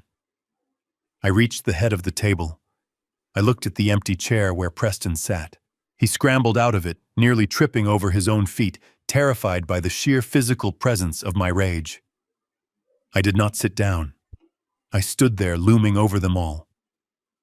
This meeting is adjourned, I said, and this sale is void. Veronica recovered first. She was a fighter, I had to give her that. She stepped forward, her face twisting from shock into a mask of indignation. Security, she shrieked, pointing at me. Get him out of here. He is having a psychotic break. He is dangerous. He escaped from his nurse. The security guards looked at me. Then they looked at the police officers standing behind me. They wisely decided to inspect their shoes. I am not the one who is dangerous, Veronica, I said calmly. I reached into my jacket pocket and pulled out the thick stack of documents Thorne had prepared. I tossed them onto the center of the table. They landed with a heavy thud, sliding across the polished wood until they hit Carter's water glass. Mr. Thorne, step forward, please. Thorne walked up to the table. He adjusted his glasses, looking at Drake, the corrupt lawyer, with a mixture of pity and disgust. According to Article 4, Section 12 of the Blackwood Logistics Corporate Charter, Thorne announced, his voice dry and legalistic, any transfer of majority ownership requires the chairman's signature to be executed with his registered dominant hand. Thorne picked up the document I had signed earlier, the one Veronica thought was her golden ticket. He held it up for the room to see. As you can clearly see, this document was signed with the left hand. Mr. Blackwood has been right-handed since birth. Therefore, under the bylaws, this document is not a legal instrument. It is scrap paper. Veronica laughed. It was a high-pitched, hysterical sound. You are kidding me, she spat. A technicality. That is your big play. He signed it. We all saw him sign it. The intent was there. Any judge will uphold it, especially since he is mentally incompetent. Ah, yes, Thorne said, smiling thin and sharp. The incompetence. He opened his briefcase and pulled out a fresh file. He slid it toward Carter. This is a forensic medical report completed 1 hour ago by an independent state psychiatrist and a toxicologist. It certifies that Harrison Blackwood is of sound mind, fully oriented, and possessing an IQ higher than everyone else at this table combined. Thorne paused, letting that sink in. It also certifies that his blood contains trace amounts of scopolamine and digitalis, poisons that were introduced into his system yesterday. The room gasped. A collective intake of breath from the shareholders. Carter picked up the report, scanning it quickly. His face darkened. He looked at Preston, then at Veronica. You told me it was dementia, Carter growled. You didn't tell me you drugged him. We didn't, Veronica yelled, desperate now. He is lying. He poisoned himself. He is trying to frame us because he is paranoid. Paranoid, I said quietly. I walked over to the wall where the control panel for the audiovisual system was mounted. I didn't need a remote. I knew this system because I installed it. I pressed the button to lower the main projection screen. Let's see just how paranoid I am. I plugged my phone into the console. The screen flickered to life. First I played the audio. The quality was crystal clear, recorded by the spider device I had hidden under the coffee table. Veronica's voice filled the room, amplified by the surround sound speakers. If he hesitates for 1 second, I have the syringe ready. It is in my purse. 1 injection and his heart stops, and I will make it look like he died in his sleep. The color drained from Veronica's face so fast she looked like a corpse. She staggered back, clutching the edge of the table. The shareholders looked at her with horror. Preston put his hands over his ears, as if he could block out the sound of his own complicity. Then Preston's voice played. We get the signature, and we put him in a home. We are not killing my father. And Veronica's reply, the slap echoing through the speakers. You are a useless coward, Preston. I am the one doing the dirty work. I stopped the audio. The room was silent enough to hear a pin drop. I looked at Veronica. Dirty work, I said. Like this. I swiped the screen. The video played. It was grainy, taken from the camera I had hidden in the kitchen vent years ago, but the image was unmistakable. It showed Veronica standing at the counter. It showed her taking a bottle of pills from her purse. It showed her crushing them. It showed her dancing, humming a little tune as she stirred the powder into my coffee cup. I paused the video on the frame, where she smiled at the poisoned cup. I turned to face the room. That is my daughter-in-law, I said, my voice cold as liquid nitrogen. Preparing my breakfast. Carter stood up. He shoved his chair back so hard it tipped over. He looked at the contract on the table, then at Preston. I am out, he said. The deal is off. I don't do business with murderers. He looked at me, and for the first time I saw respect in his eyes. You played me, Harrison, Carter said. You played us all. I didn't play you, Carter, I said. I just let you see who you were really getting into bed with. Now get out of my building before I have you arrested for conspiracy. Carter didn't argue. He gathered his team and marched out, leaving the treacherous duo alone in the center of the storm. Veronica stood frozen, staring at the screen. The evidence was irrefutable. Her arrogance, her hubris had been stripped away, leaving only the naked reality of her crimes. She looked at me, and her eyes were not defiant anymore. They were terrified. And Preston, my son. He was weeping. Not the fake tears from the hospital. These were the tears of a man who realizes he has burned his life to the ground, and there is no insurance to cover the damage. Detective Miller stepped forward. The jingle of handcuffs was the only sound in the room. Veronica Blackwood. He said, his voice flat, and professional. You are under arrest for attempted murder conspiracy and wire fraud. Veronica screamed. It was a raw, primal sound. She lunged toward me, her hands clawed into talons. You old bastard, she shrieked. You ruined everything. You should have just died. She didn't get far.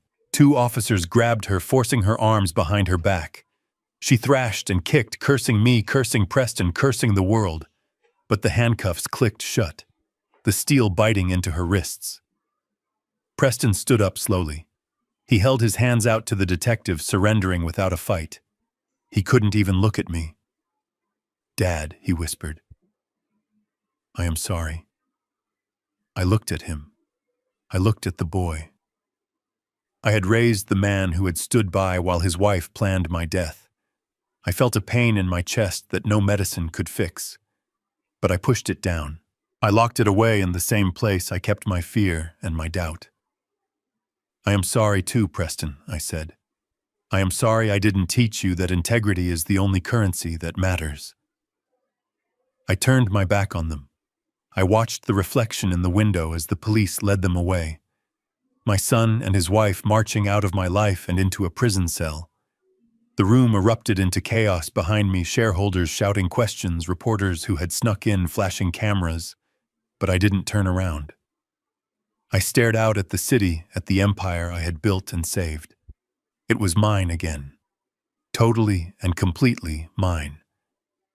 But as I stood there, surrounded by victory, I had never felt more alone. The king had returned to his throne, but the castle was empty. The officers began to drag Veronica toward the exit, and that was when the last facade of her sanity crumbled completely. She did not go quietly. She fought with the desperation of a cornered rat, kicking and thrashing against the grip of the law. Her perfectly coiffed hair came undone, falling in wild strands across her face. Her eyes, usually so cold and calculated, were now wide and manic, burning with a fire that had nothing to do with intelligence and everything to do with madness. You old bastard, she screamed, her voice tearing at her throat. You should have just died. Why didn't you just die? We deserved it. We earned it waiting on you hand and foot for 10 years. I watched her with a stoic detachment. She was not shouting at me, really. She was shouting at her own failure. She was shouting at the universe for daring to deny her what she believed was her birthright. As they pushed her through the double doors, she twisted her head back for one last venomous look. You will be alone, she shrieked, the sound echoing down the hallway even after the doors swung shut. You will rot in this tower with your money, Harrison. No one loves you. No one.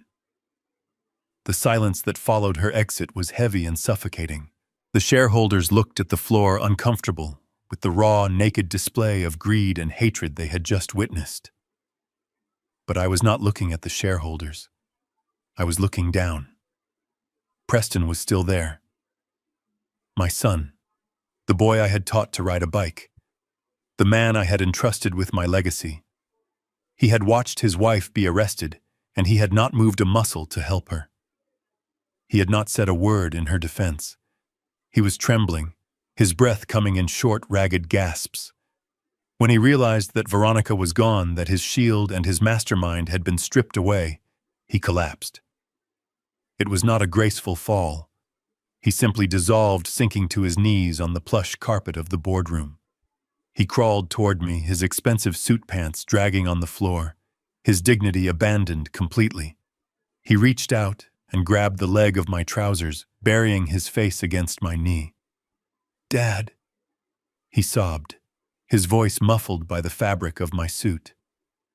Dad, please, you have to help me. I didn't want to do it. She made me. She said it was the only way. I was scared, Dad. I was so scared. I looked down at the top of his head. I saw the thinning hair, the sweat on his neck. I waited for a surge of paternal instinct. I waited for the urge to reach down and pat his shoulder, to tell him that everything would be all right, that Daddy would fix it. But the urge did not come. The well was dry. I reached down not to comfort him, but to remove him. I peeled his fingers off my leg one by one. His grip was weak, clammy, and desperate. I stepped back, creating a physical distance between us that mirrored the emotional chasm that had opened up over the last 24 hours. "Stand up, Preston," I said, my voice flat and devoid of emotion. "Have some dignity for once in your life." He scrambled to his feet, wiping his nose with the back of his hand, looking at me with wide, pleading eyes. "Dad, the debt," he whispered so the police wouldn't hear. "The syndicate. The deadline is midnight. If I don't pay them $15 million, they said they would kill me. You can't let them kill me. Just unfreeze the trust fund. Please. I will go away. I will never ask for anything again. Just save me this one last time." I looked at him and I saw the truth. He wasn't sorry for what he did. He wasn't sorry he tried to steal the company. He wasn't even sorry about the poison. He was just terrified of the consequences. He wanted me to be the safety net he had relied on his entire life. I leaned on my cane, staring him straight in the eye. "I am not your safety net anymore, Preston," I said. "I am the man you tried to declare incompetent. I am the man you were willing to sell to a slaughterhouse." "But I am your son," he wailed. I shook my head slowly. "No," I said. "My son died the moment he watched his wife pour poison into my cup and said nothing. My son died when he signed a contract to dismantle my life's work.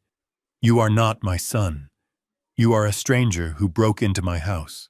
I signaled to Mr. Thorne. Thorne stepped forward holding a tablet. "Your personal accounts have been frozen pending the investigation into the fraud," Thorne said calmly. "Your credit cards have been canceled. Your access to the company buildings has been revoked effective immediately." Preston looked from Thorne to me, his face draining of blood. "But the money," he stammered. "The 15 million. "I suggest you start running," I said coldly. "Or go to the police and beg for protective custody. Tell them about your gambling. Tell them about the syndicate. Maybe a prison cell is the safest place for you right now. But do not look to me. The Bank of Harrison Blackwood is closed permanently. Officer, remove him." Preston opened his mouth to scream, to beg, to bargain, but the two officers stepped in, one on each side. They took him by the arms. He went limp, his legs dragging as they hauled him out of the room. He didn't fight like Veronica. He just wept, a broken, pathetic sound that faded as they dragged him down the corridor. I stood there alone at the head of the table. The room was empty of family now. Only the lawyers and the police remained. I looked at the contract on the table, the one with the jagged left-handed signature. I picked it up and slowly, deliberately tore it in half. Then I tore it again. "It is done," I said to the room at large. The drive back to the estate was long and quiet. The sun was setting, casting long shadows across the highway. I sat in the back of the Lincoln watching the city pass by. I felt lighter, as if a heavy tumor had been cut from my body, but I also felt the phantom pain of the amputation. I had saved the empire, but I had lost the heir. When the car pulled up to the manor, the house looked different. It looked bigger, emptier. The lights were on in the kitchen, warm and inviting against the dusk. I walked inside. The house was silent. No Greg the nurse watching football. No Veronica plotting in the study. No Preston pacing the halls. Just the hum of the refrigerator and the ticking of the clock. I walked into the kitchen. Maria was there, standing by the sink. She had packed a small suitcase just as I had asked. It was sitting by the back door. When she saw me, she wiped her hands on her apron and looked at me with anxious eyes. "Mr. Harrison," she asked softly, "is it over?" "It is over, Maria," I said. "They are gone. They won't be coming back." She let out a breath and crossed herself, muttering a prayer in Spanish. I reached into the inside pocket of my jacket. I pulled out an envelope. It contained a check for $2 million drawn from my personal private account, one that Veronica had never touched. I walked over to her and held it out. "This is for you," I said. She took it, looking at the number. Her hands started to shake. She looked up at me, tears filling her eyes. "Mr. Harrison, this is too much. I cannot accept this." "I just did what was right." "You saved my life, Maria," I said. "And more importantly, you were loyal when my own blood was not. You are the only person in this world I trust. Take it. Go to Florida. Buy a house near your daughter. Be a grandmother. Don't spend the rest of your life cleaning up other people's messes." She grabbed my hand and kissed it, weeping openly. "Thank you, patron. Thank you. But what about you? Who will take care of you?" I smiled a sad, tired smile. "I will take care of myself, Maria. I have been doing it for 70 years. I think I can manage a little longer." I sent her off in a taxi to the airport, watching the taillights fade into the night. Then I was truly alone. I walked back into the kitchen. I didn't call a chef. I didn't call a servant. I opened the cupboard and took out the bag of beans. I poured them into the grinder. The noise was loud in the empty house, a mechanical roar that filled the silence. I smelled the rich aroma of the coffee. I boiled the water. I pressed the grounds. I poured the black liquid into my favorite mug, the one Veronica had tried to use as a murder weapon. I took it out to the balcony off the master bedroom. The night air was crisp and cold. Below me, the city of Chicago sprawled out like a sea of diamonds, a billion lights shining in the darkness. Somewhere down there in a cold cell, my son and daughter-in-law were realizing that actions have consequences. Somewhere down there, the trucks of Blackwood Logistics were rolling down the highway, carrying goods, keeping the world moving, my name painted on the side of every trailer. I took a sip of the coffee. It was bitter and hot and clean. It tasted like survival. I was 72 years old. I had no wife. I had no son. I had no daughter-in-law. I was the last Blackwood standing in the castle I had built. The wind blew, rattling the leaves of the oak trees in the garden. It was lonely up here at the top, but as I looked out at the horizon, I realized something else. I was safe. I was free. And the empire was still standing. I raised my cup to the moon in a silent toast to the empty house. To the future, I whispered. Whatever is left of it. I drank the coffee, and for the first time in a long time, I wasn't afraid of what the morning would bring. Harrison Blackwood teaches us a painful lesson about the true meaning of family. Blood is biology, but loyalty is a choice. Sometimes the people we sacrifice everything for are the ones holding the knife, while a stranger like Maria becomes our only shield. The story reminds us that setting boundaries is not an act of hate, but an act of self-preservation. It takes immense courage to cut off a toxic child, to choose dignity over a false peace. Being alone at the top is better than being surrounded by vultures. Trust actions, not words, and never let your guard down. Do you think Harrison was too harsh on his son, or did Preston deserve to be disowned? What would you do if you found out your family was plotting against you? Let me know in the comments below. Please like and subscribe for more stories of justice and redemption.